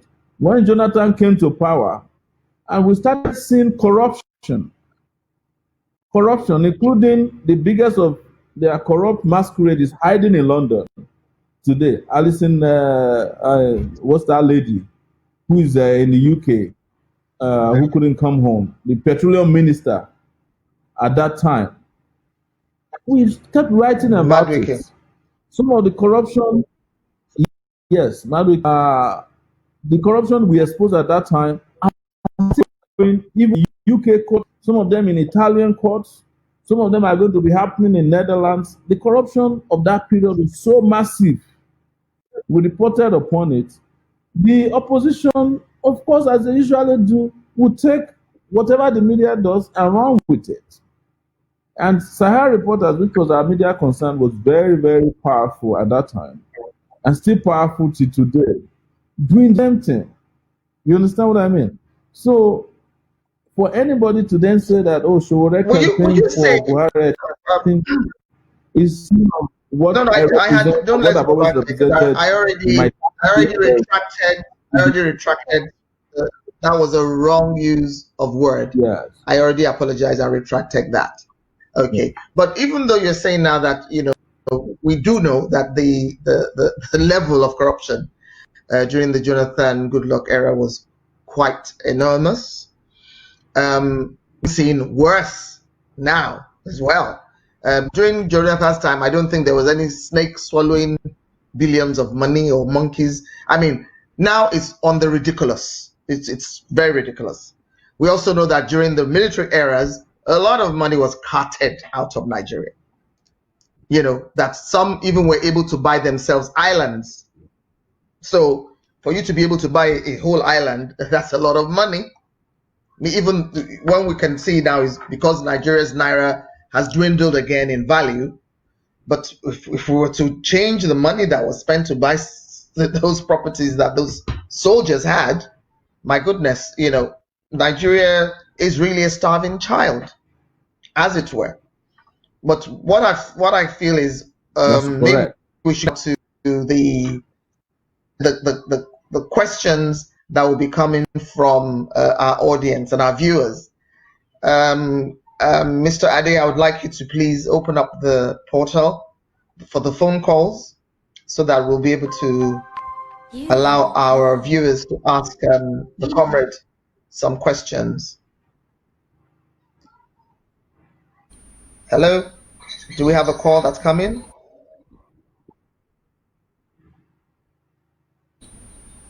Okay, Hello. my name is Wale Adenikomi. I'm calling from Brooklyn, New York. Hello, sir. I know that Thank you so much. what Sowore stand for is a one Nigeria, but that is beginning to be doubted from the event that is going on. And my question now is that, what do you see as a comrade? How do you see Nigeria beyond 2023? Will Nigeria still stand from all this agitation from left and right? That is my question, please. Thank you so much, sir. Over to you, Comrade Sowore. Did you hear his question? Let me. So I had this question, and I could not to be speaking for me Okay. because I can speak for myself. This idea of, that I'm standing for one Nigeria is also not correct. What I stand for is a just, fair, and equitable space for living that promotes and respect the dignity of people who live in this country, regardless of where they come from. I have said it, and I repeatedly said it, that I don't know where people also get the impression from that Nigeria is standing. Nigeria is not standing. Nigeria is wobbling. Nigeria is crumbling right now. And the only way Nigeria can become united or become one is if there is justice enjoyed by all of the components, factions or parts of Nigeria. It cannot happen by way of a decree. It cannot happen by propaganda. So I'm working for a just Nigeria. Wherever I work to, if we wake up tomorrow and this current space called Nigeria, geographic country called Nigeria, no longer, exists, I will still be doing what I do now. I'll be fighting for justice. And it's the reason why I want people who are too overly optimistic about Oduduwa or Biafra or wherever you might find yourself, that you'll be so shocked at what will happen if you don't prepare yourself. You might find yourself praying to run back to the Nigeria that you hated so much. Because the same characters that are within Nigeria today who are running Nigeria to the ground are going to fall into their various geographical entities if we break up. And they will show you, as I say, they will show you pepper. I can tell you that. I know what happened to me when I was detained. Some of the people who were rooting for my detention were Yoruba people. People like Fayemi, who was telling, people who met him that I should go and renounce revolution now. Otherwise, I would die in detention. That's a pro-democracy activist who used to run a radio station, a pirate radio station, who, because he's a governor, believes that my challenging Buhari and asking for a revolution in the country is a death sentence. That I'm trying. They were the ones who were molding the idea that I was planning to overthrow the government violently and I should be dealt with. The journalists on TVC clearly say that they are Buhari people. Those are the problems, not Sowore. Sowore is for justice. Anywhere anywhere this may fall, I will always be for justice. I am just saying that if I have in terms of preference, I prefer a bigger space, a bigger country, a bigger continent where there's justice, there's equity, and fairness, and that we can create an egalitarian society from. Because I've been to, probably part of my optimism comes from having traveled internationally and been in the places like US, where I know that there's diversity of culture, language, and there's some level of justice. Even though that is debatable, people find it a more livable space. Even though it's a huge country, you can fly from one part of the US to the other, and 7 hours you have not landed. If you start flying in Nigeria from the extreme end of Nigeria to the other in 1 hour 30 minutes, you have landed. That's not even up to some US states, and there are 50 states in the US. But our problem is that we are being misgoverned. We have fish people, we have terrible leaders. Leaders come from every tribe, they come up from every religion, they come from every ethnic group. And they are wicked, they are incompetent, they are heartless. So when you wake up and you are thinking about this, just remember that I told you that when the Oduduwa Republic becomes a reality, you will still need a revolution to have peace, justice, and fair play in that Oduduwa Republic. Otherwise, these guys will submerge you in the Oduduwa Republic. We tend to forget these things very quickly. You know, Yorubas have their own discrimination. You know, their glass feel superior to. We even have our names for ourselves. Some people are Arauke, Araudo, you know, because we have a unique, you know, character of sometimes looking down on people because they are poor, because they are disabled, because they come from certain backgrounds, do not really rhyme with, you know, our elitism. You know, our elitists, I think we have another call, so I'll just give you a few seconds to wrap up the response to people as that well. first caller. Yeah. Okay. Hello, my name is Buki Tai. Thank you so much. Good evening, caller. Please. I just want to ask Mr. Sowore, do you not really think it's better that you cite the Oduduwa Republic? Because the way Nigeria is, it can't work and it won't work. It's not worked for 60 years. So it's better that you actually put all your energy with Oduduwa Republic. Thank you. Over to you. Thank you, caller. I think I've addressed it. Where I put my energy is dependent on my experience and my understanding of life, and as well a future outlook uh, into where a lot of us who are even our republic today have abandoned our Nigerian citizenship completely. The country, whether the Oduduwa part or the Fulani part or the Niger, we've left the country completely. We have seceded a long time ago. So I'm not surprised that this idea that Nigeria should break up is gaining currency. But when you look at it deeply, for people like us who have engaged with the Nigerian system or state for such a long time, we just have differences of opinion and ideas that we think are grounded in experience and knowledge. And that is not to say that people who feel like Nigeria should break don't have. I just don't buy the optimism that if you wake up and create the Dual Republic, that it will be Eldorado. I can tell you that that's not true, and that's not going to happen. Thank you, comrade. There's another caller, I think, lined up at the moment. Mr. Director, can you put in the next caller, please? Good evening, ma'am. My question is, your name and where you're calling from. Do you believe you can win election?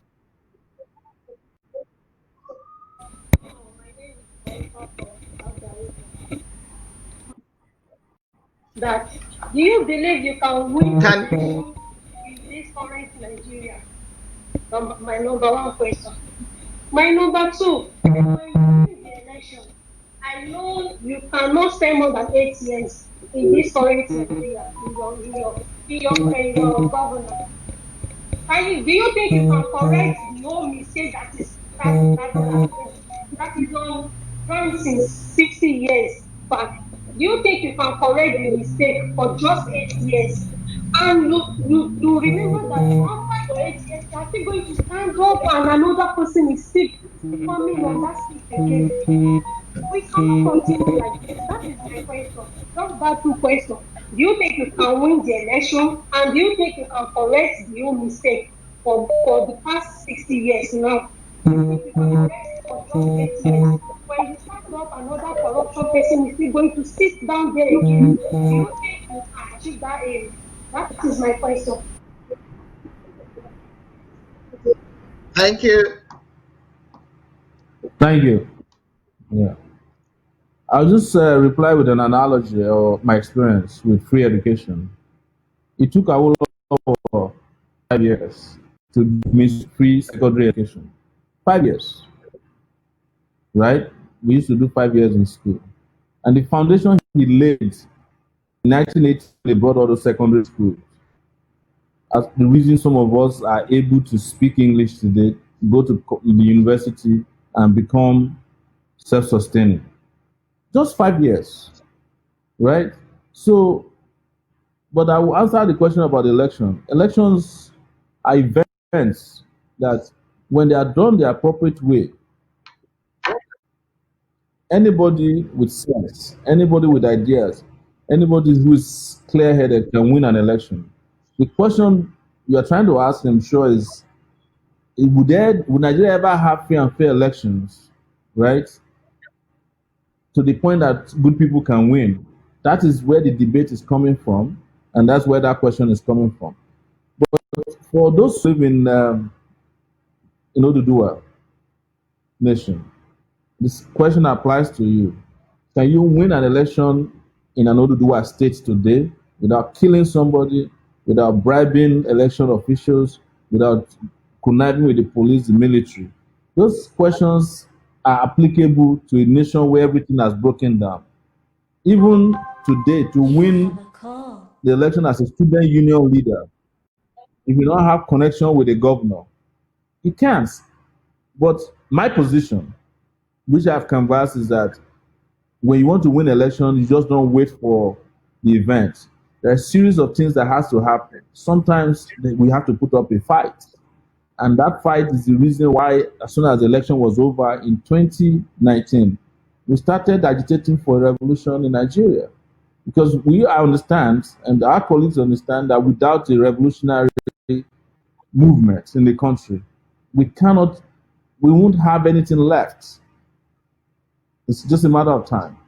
So 8 years, as you ask, 8 years can get a lot of things accomplished. Lot of things accomplished. You can finish a 300 kilometer or 500 kilometer, 1,500 kilometers highway in 8 years. If you're serious, you can do the same thing with train lines, as long as you are not stealing, which is what has stagnated Nigeria's progress till today. So the constitution that gave you 8 years to run a country, understand that within that 8 years, a lot of things can be achieved. It's the same reason why Americans have 8 years in power for a president. And every president after even 4 years can tell you what they have done with regards to healthcare, social infrastructure, physical infrastructure, with regards to agriculture. How long does it take, for goodness sake, to grow rice? It doesn't even take a year. So in a year, you can have 2 cycles to grow rice and corn. You can have 2 cycles to build roads. So I understand the reason why people doubt these things, because, like I said, for 40 years now, people who are 40 years old and below, I've never seen a Nigeria that worked before. But those of you who are outside, ask yourself, how long did it take for them to build the neighborhood around you? How long did it take for them to build a new line in the London Underground? What is the plan for another? And what are your leaders doing in those places that made you feel comfortable to stay there? Do they do them forever? Because when you listen to people here, the leaders here, other people, they'll tell you, oh, Rome wasn't built in a day. I think there's another caller. The answer is, was Rome also built forever? 8 years is a lot of time to get a lot of things done in Nigeria, to right a lot of wrongs. Okay, thank you. I believe that caller must have gotten her response. There's another caller. Mr. Director, can you kindly put the next caller through, please? Thank you. Good Good afternoon. evening. Welcome to. I have two questions for Mr. Sowore. As we all know, in Nigeria, we have a lot of ethnic groups, and the major ones are the Yoruba, the Igbo, and the Hausas. How can one out of these three ethnic groups be saying that they are born to rule? I think it is have two other ethnic groups. So what do you say to that? And my second question is this. You said that all these cadres that are eating up our country, if we get to the Dua Republic, they're going to go there. I'll just say this. If we get to the Dua Republic, we know who is who, and we know their houses, we know their family. I think we can contact their family if they are doing the same thing. And go and face them and tell them we don't want them. So I think if we are more like in a small country, we know who is who, and we can be able to straighten up our leaders. That's my question. Did you hear her? Your question Comrade? is more like a comment. I said the question is more like a comment. She's saying that if there's a smaller country, you know everybody's houses. There's also a flip side to it that the people, the bad guys in that country will also know your houses and they can come there and kill you and nothing will happen. What I should also say to that caller, with due respect, is that the governor of the Yoruba states today are Yorubas. Have you gone to their houses when they steal your money, when they refuse to build roads, build schools, they don't pay doctors, they don't pay workers? What have we done to them? At the state level, what have we done to them? Have we been able to practicalize the same thing we are talking about for state governors who owe us response? If you go to an average Yoruba state today, the 5 states in Yoruba, Ekiti, Ondo, Ogun, Oyo, Osun, and I think Lagos being the 6th, right? Those states, the things that they are doing wrong, have we been able to right them? Are they not, the governors of those states, are they Fulanis? Are they not Yorubas? They are Yorubas now. Why are we not holding the same people? If you go to an average Yoruba state now, they don't even allow local government elections to hold. Even what the law says that you must hold elections in every local government. So the atrocities that our own people are committing against us today, what are we doing about them? The Oni of Ife brought Chinese miners to drive away people in Yoruba land. What have we done about it? Has anybody gone to protest to the palace? The only woman who talks about the Oni of Ife, she was sued in, I think in somewhere in the UK. Has anybody supported her against the powerful? I'm just telling you this because my own experience is not an emotional experience. But I agree with you, and you can have this on record, that it's to believe that this current Nigeria for anybody. But I'm just saying that the current Nigeria is just not based in Abuja. It's based everywhere, in every state house across Nigeria, including our very beautiful Dudua land. Thank you. Thank you, comrade. I'll take that last statement as a jibe at our Odudua nation. We have another caller. Yorùbá lè fẹ́ sọ tòrọ ọmọ Yorùbá ni mí, ọmọ Odùduwà ni mí. Mo dẹ̀ lérò pé Mr. Omoyele Sowore ọmọ Yorùbá ni wọ́n gẹ́gẹ́ bí àlàyé tán ṣe wọ́n dẹ̀ ń gbọ́ mi. Ìbéèrè tẹ́mi fẹ́ béèrè. Wọ́n ní ká má béèrè ìbéèrè méjì. Ìbéèrè mẹ́ta ló wà wá tí mo fẹ́ béèrè. Wọ́n máa béèrè ẹyọ kan. Kejì a máa wo abàṣe máa kọ́ tá a dọ̀dọ̀ wọn.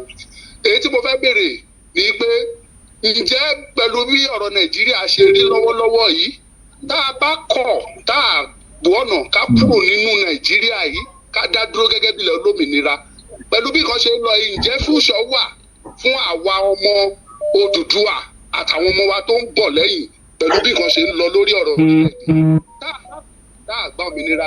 Ǹjẹ́ lérò yìí pé a ní ọjọ́ iwájú tó dáa fún àwọn ọmọ wa tó ń bọ̀? Ìbéèrè tí mo fẹ́ béèrè nìyẹn.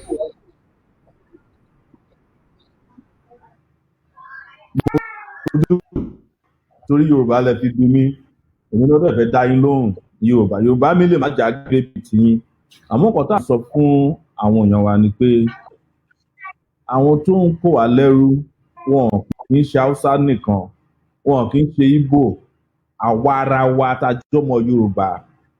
Láàrin wa a ní àwọn kẹ́ni má ní, àwọn àgbà lọ́wọ́ mẹ́rì, àwọn tó ń pani, tó ń báni dárò, wọ́n wà láàrin Yorùbá. Kí là ń ṣe ń pa wọn? Tẹ bá lè gbára yín lọ́wọ́ àwọn yẹn, lára àwọn tó jẹ́ gómìnà yín ni o, tó ń jẹ́ local government chairman, àwọn tó ń ṣe lọ́balọ́ba ni o, àwọn tó ń ṣèjòyè ni o, àtàwọn tó ń ṣe tó tẹ̀jọ́ lórí ìjọ tí wọ́n ń kó yín lẹ́rú, tó ń kó wa lẹ́rú, tí a ti gbára wa lẹ̀ lọ́wọ́ wọn. Nítorí tá a bá fẹ́ ja ìjà yìí, aláti mọ ẹni tó jọ́ta wa o. Tá a bá mọ àwọn tá à ń pè lọ́ta, tá a bá tó jẹ́ pé àkóńṣe àwọn kankan ní ọ̀tá tó le jù, tó jẹ́ pé àwọn amọ̀nibánidárò láàrin ara wa ló jọ́ta wa.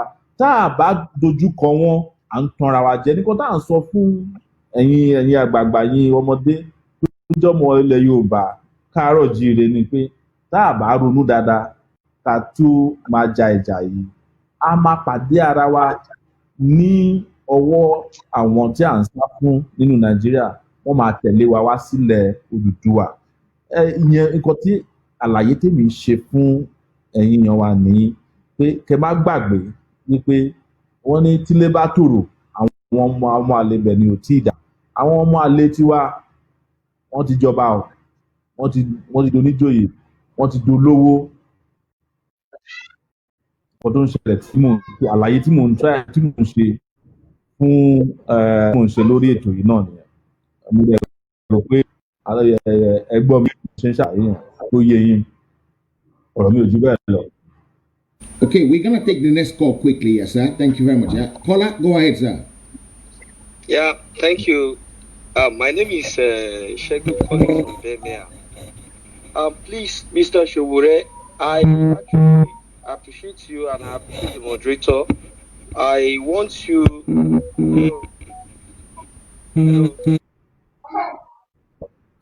yeah, please, I want you to actually understand something. We know Nigeria will never work and it will not work in the future.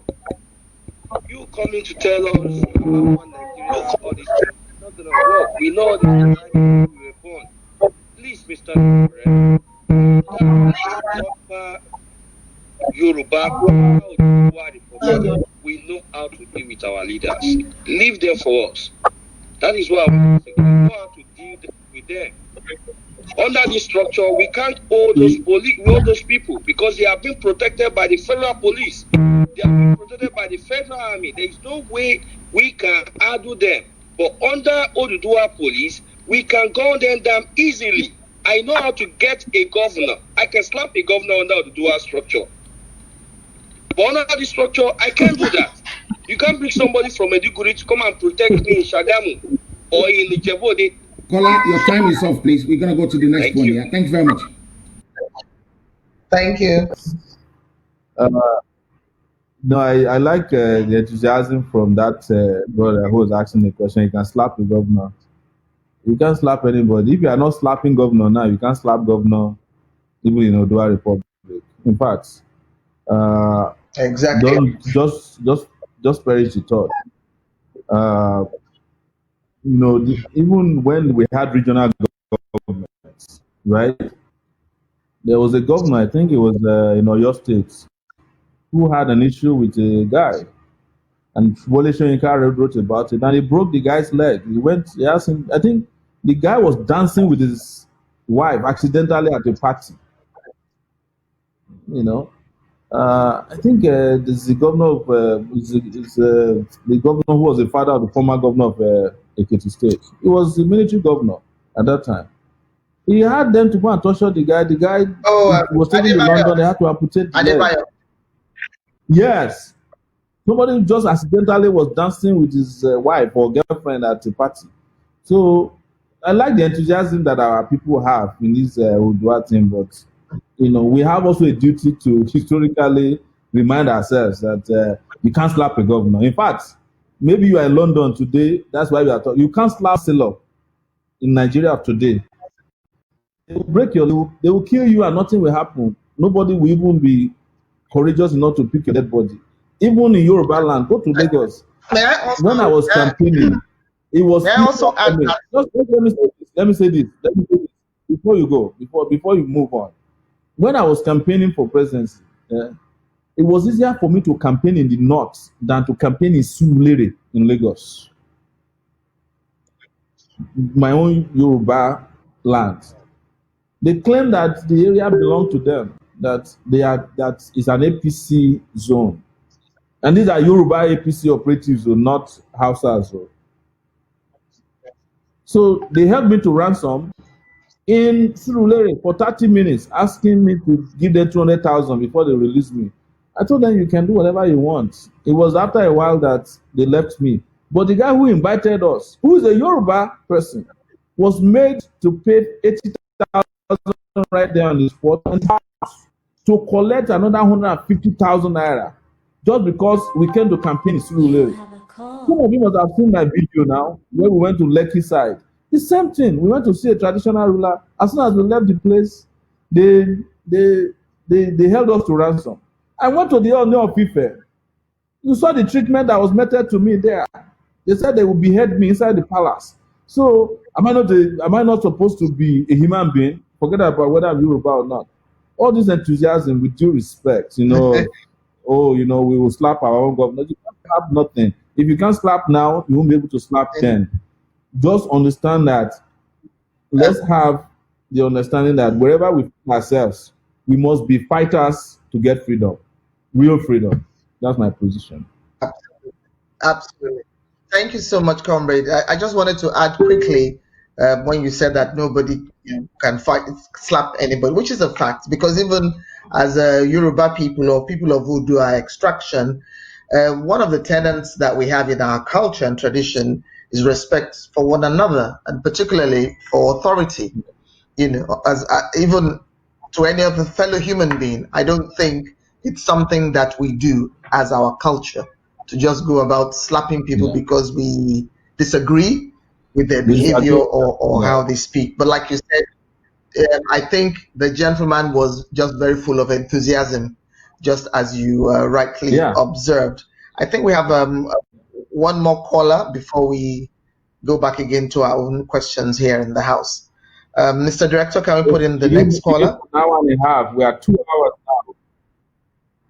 Yes. Well, maybe people just love to, engage with you and listen to what you have to say. And you do know that you've been quiet for a while, especially to us in the UK. Yeah. So they're very happy to listen to you and thank you so much. Mr. Director, can we go back to the studio, or do we still have one more caller that I could see was trying to get through? Hey, you have to speak up, sir. Okay, hello, Mr. Sowore. Nice speaking with you. My name is Babala calling from Germany. Thank you, Mr. Babaloma. Mr. Sowore is listening to you. I've been listening to the program since. This is number one question I want to ask you. How do you want to manage the order of the federation? What? Can we hear that question again?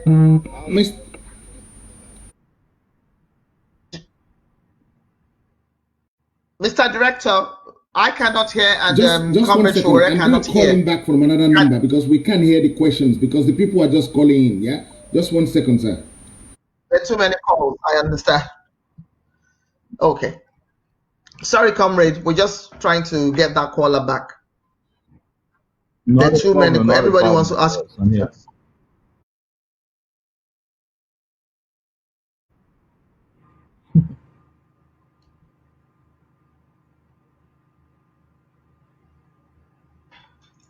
So whilst we are waiting for that caller to come in, just very briefly, how do you think we've responded to the COVID situation as a nation? I know the Western world, a number of them have failed woefully, but Nigeria seems to have not too high a number of casualties, but that might be because not many people were tested.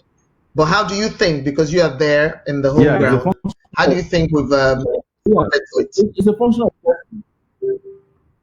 it's a function of testing. I don't know that Nigeria has tested up 20,000 people as of this time. I don't know. It's a function of testing, is a function of inefficiency. I personally tested for COVID on Tuesday last week. I'm disclosing to you on this because there was some worry around me that some person I could have been exposed. So I went and tested for COVID since last Tuesday. I was supposed to get the results in 24 hours. It's 48 hours, no results. Up till now, I haven't gotten the results. So you can imagine what is happening around the country. They might test you. Maybe when they came, they ran out of test kits because I wanted them to test everybody who was around me. They could only test a few of us. Came back the next day, ran out of test kits, and we haven't gotten the results more than 6 days after.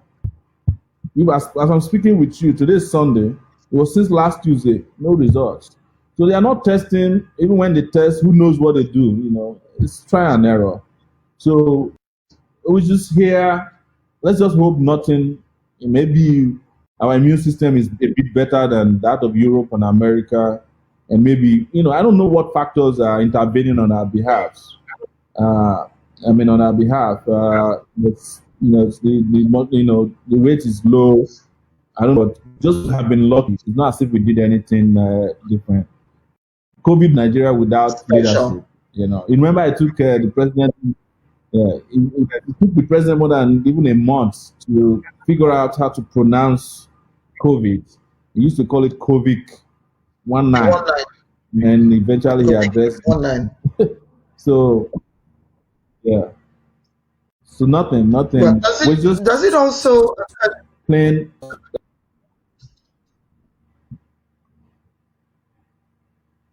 When we started the conversation, I was asking you a question about the leaders and the led, and I'm going to go back again. Don't you feel that sometimes, because of what we just said now about the current leader, don't you feel that people deserve the leaders that they vote for? Because a lot of times we are craving for good leadership. My conversation today centers around that particular comment.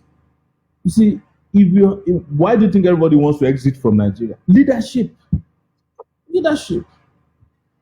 Right? If Nigeria was functioning as a nation state that takes care of its people, whether you are Southern or Yoruba or Hausa, people will not be agitating to leave. They would, in fact, people will pretend that they are not Yorubas or Hausas because it's convenient for them. When we get outside of the country, right, we don't care about these things. I'll give a very simple example. Right? The number of people, the higher percentage of people who were opposed to Brexit, go and find out in the UK. They were the anti-Brexit people. They don't want Britain to leave the EU. Yoruba people, they were calling me. Some of them even said that I should make it part of my speech that Yorubas don't want it. So I think your next caller is ready. Yes. Thank you so much. I think your next caller is ready. Good evening, sir. Can you tell us your name or where you're calling from? Hello. Good afternoon. Good afternoon. Good afternoon, yeah. Yeah, my name is Obafemi.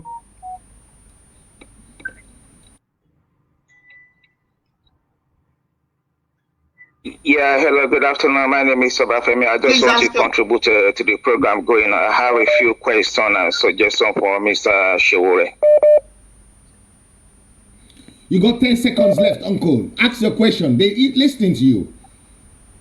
Yeah, I just want to ask Mr. Sowore, what is his plan for the feeling for the Oduduwa Republic? What is his stake, his belief for this Oduduwa Republic? Uncle, are you just joining the call? You've answered that question. Yeah. Go back to the thing and then you can listen to that one. I'm sorry for that, Uncle. Thank you very much. Bye-bye, sir. Next caller, please. Okay.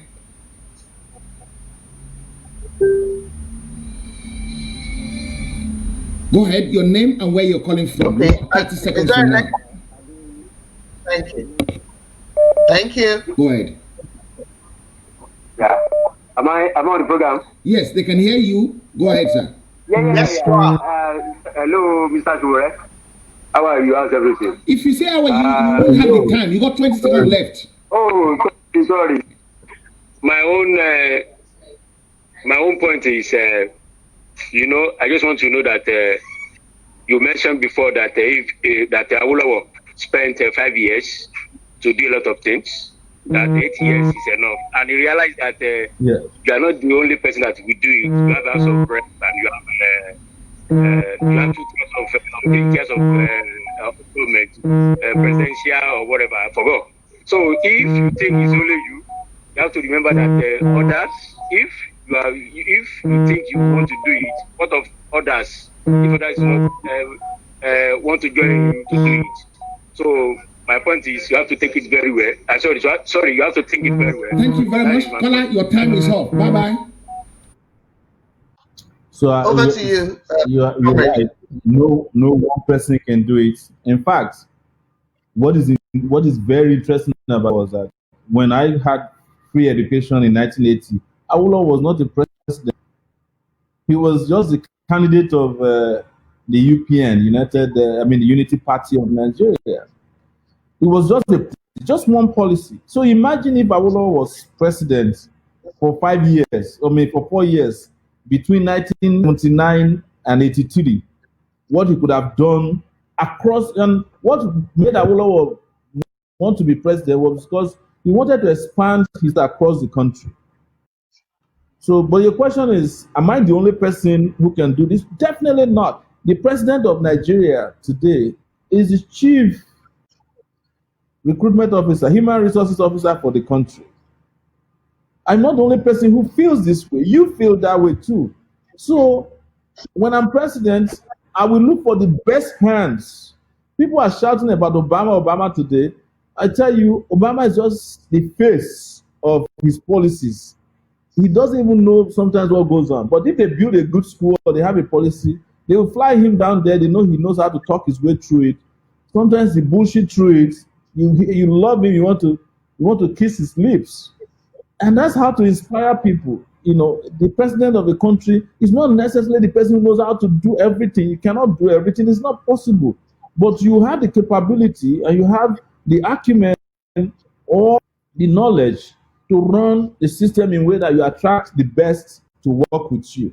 And when they work with you, they will make things happen. There are doctors there in the UK. There are lawyers there in the UK who are Nigerians who want to come. There are people who want to come to this country and work for free just to make Nigeria a better place. But they can't come into a system when you are dealing with leaders who are selfish, who have no idea how the world is working, who don't even know their left from their right. So a lot of our colleagues have come home and left in disgrace. So these are things that we must understand holistically as we are dealing with this question. Is that Sowore can't do it alone. Everybody knows that. It's not possible. But I should be able to attract some of the best. And I must be able to stamp a legacy country. And regardless of what we say about even people from other parts of the country, it's not everybody that is a Fulani that is a bad person, for God's sake. It's not everybody that's Igbo.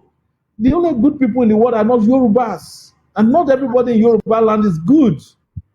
Also, as we have seen, with regards to, even as I've told the story of my struggles in Yoruba land. So, because I went to school at the University of Lagos. So I didn't go to school in the north.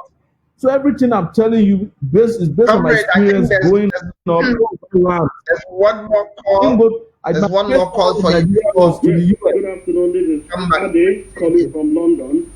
There's one more call for you before we come back to the studio. Thank you so much for that the Nigerian contraption have failed and have failed completely.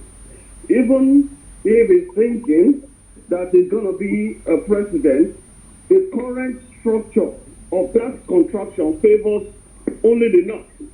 And because of that, nothing, even if he ends up being a president, nothing will be done.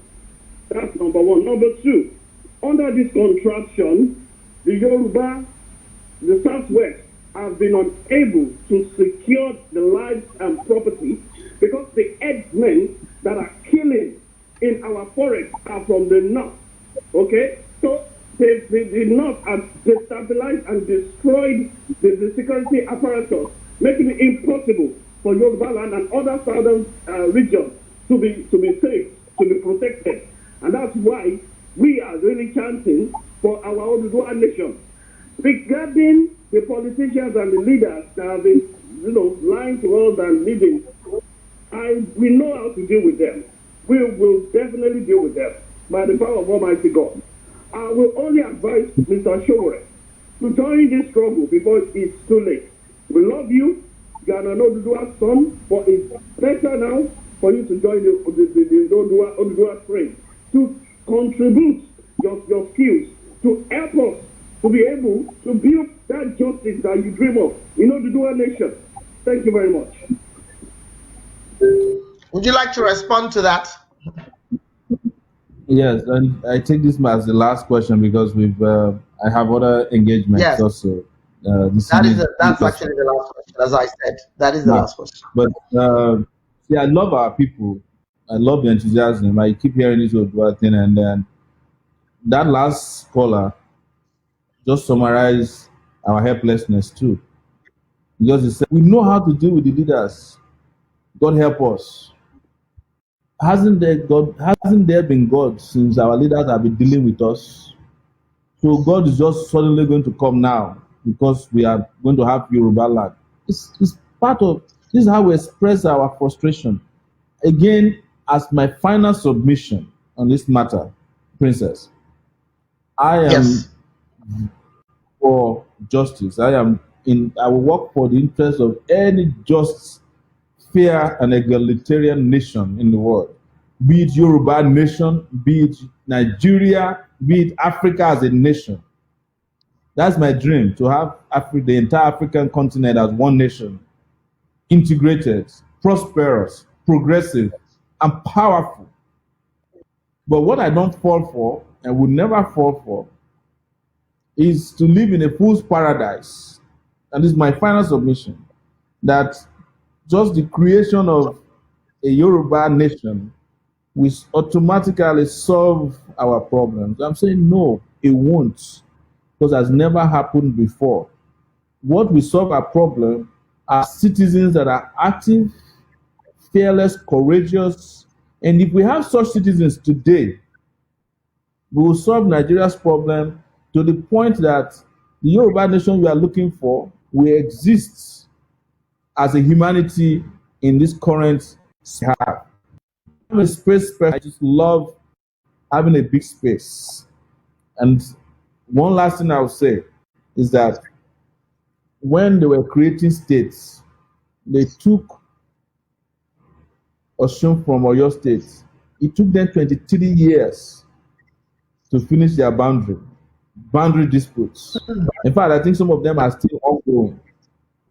It took them almost the same amount of time to resolve how to fund just one university, Ladoke Akintola University, was closed down for 7 years.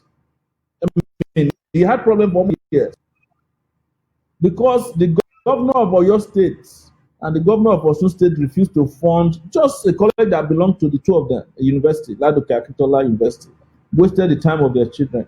The person who refused to fund it was a Yoruba man who recently died, the former governor of Oyo State, who called himself constituted authority. Yes. But while he said that there's no money to fund that place, he bought himself a $1.3 million house in Maryland in 2016, convert $1.3 million and give it to Ladoke Akintola at that time. The strikes that paralyzed the schools for 7 years would not have happened. Who killed Bola again? We don't know. But who sabotaged the trial? Our people. Who were the people who connived to deny Abiola his mandate? We know them. Our people. So, Yorubas, ẹ jẹ́ ká ronú, ó dàárọ̀. Thank you so much. Well, yeah, Yorùbá àwọn bàbá Herbert Ogunde wọ́n ti kọ́ lórin kí Yorùbá ronú. And it's very interesting because our language is so rich and very powerful with so much depth in meaning. And we believe, we have to embrace what we say, not just say it and put it in the air. They believe, embrace what we say as Yoruba people, because everything we say has deep meanings, just as you rightfully said. We're going to let you go very shortly. One more person wants to ask you a question, and that is it's one of our team members. So that's not somebody from outside. Wants to ask you a quick question, and I'm just going to then thank you and bid you good night. So, Mr. Director, you can go ahead with your quick question. First of all, I want to thank Mr. Sowore for coming today. It's just a straightforward question. How do you intend to manage the seventh order of the Federation? The seventh order of the Federation. How did you intend to manage that, sir? Thank you. If you don't mind, can you tell me what you mean by the seventh order of the Federation? Just assume that I'm an illiterate when it comes to that. Okay. What I'm going to do is I'm going to have to call you back later on and talk this one with you privately, because otherwise we're going to get into trouble. I just want to see how you want to manage it. I didn't want to expose the seventh order of the Federation. Right. No problem. No. Thank you very much, maybe sir. the seventh order that I know as well, of which a private conversation is probably better. I just don't want to sound ignorant if I'm not sure of what you're asking. Okay. Thank you very much, sir. Okay. Thank you so much, Mr. Director. I want to thank our special guest today on an audience, the Rise Conversations, our comrade Omoyele Sowore. As we know, Mr. Sowore is coming from a lot of beautiful backgrounds. As first as an activist during his student days, he also went into proper activism. University, he dabbled into journalism, set up Sahara Reporters, went into investigative journalism and broadcasting online information about Nigeria, particularly outside Nigeria at the time. He then went back to Nigeria and decided to also and actually stood for, or made his intention to stand for president. Mr. Sowore has a lot of followers, but he's also shared with us his own variety of things concerning Nigeria, concerning leadership, concerning that is us, the citizens, concerning, I think what we didn't talk about much is the young people, which we'll probably discuss some other time when we have the opportunity to have him on our platform.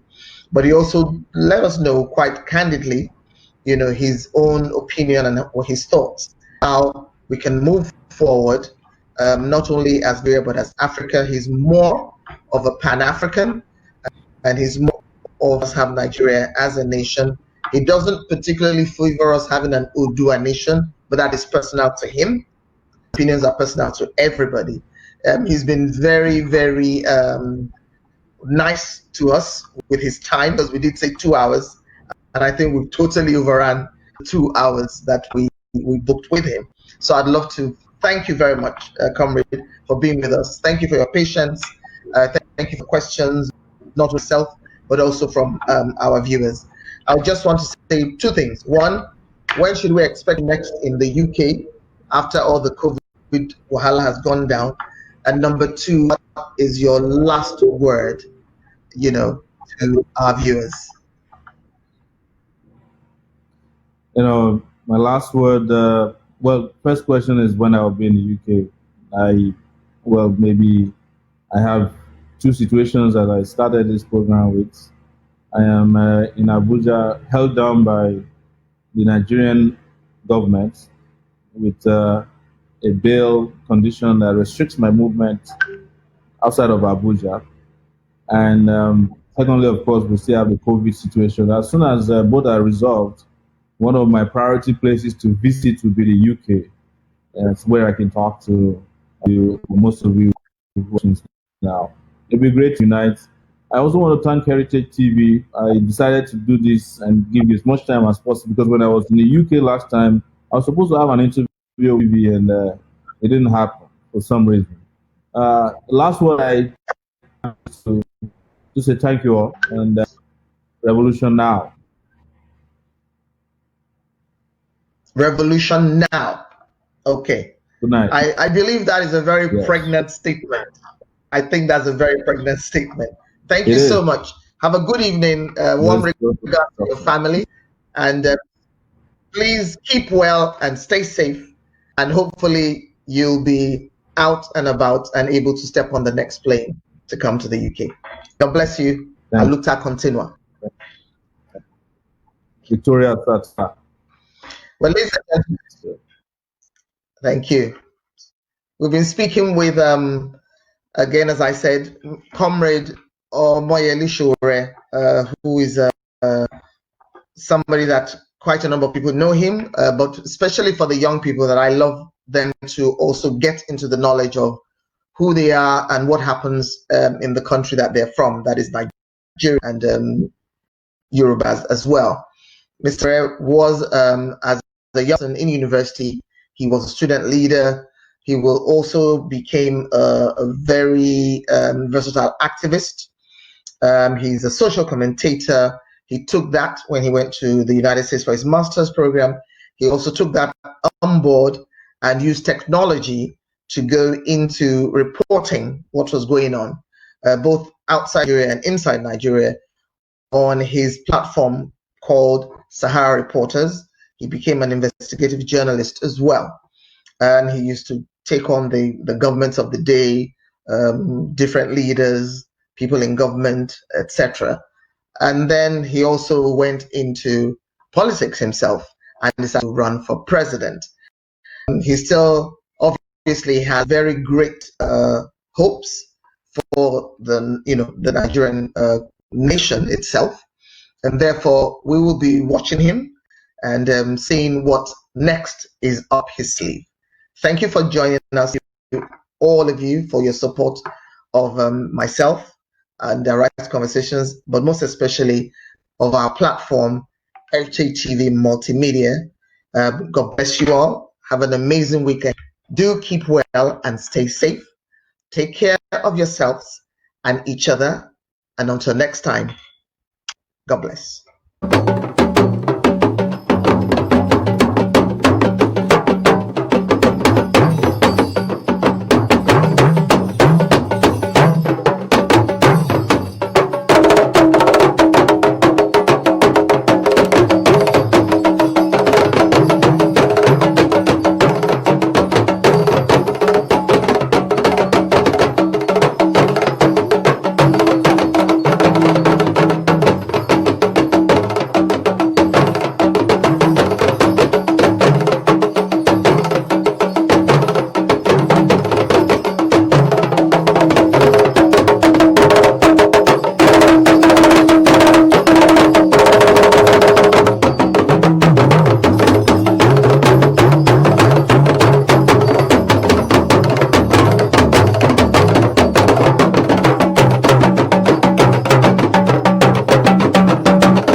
ó ti yá. gbogbo aláyẹyẹ pẹ̀lú ní pati àti ilé ìjọsìn tẹ́fẹ́ ṣe polówó.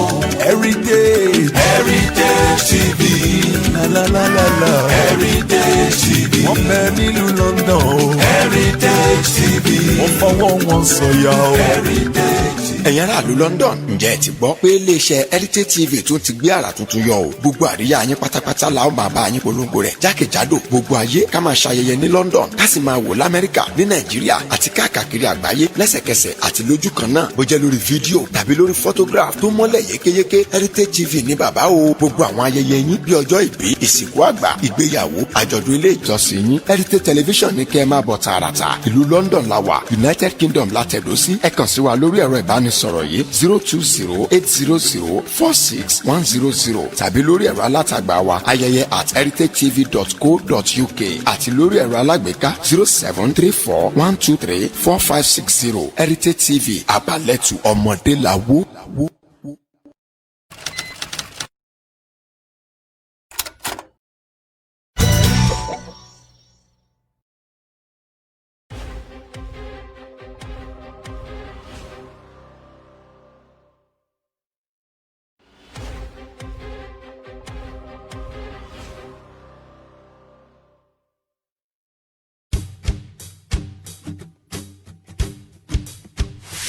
You are specially invited to our 11th year Lady to Lady online conference. The theme is The Overflow, taking place on Saturday the 4th of July 2020. Time is 5 p.m. UK time. Location will be online. To register, subscribe to our YouTube channel, Lady to Lady Global. This is who you are. You are the light. To join the conference, or you can follow us on our Facebook page, Lady to Lady Conference. Invite your friends and invite your families. We wash.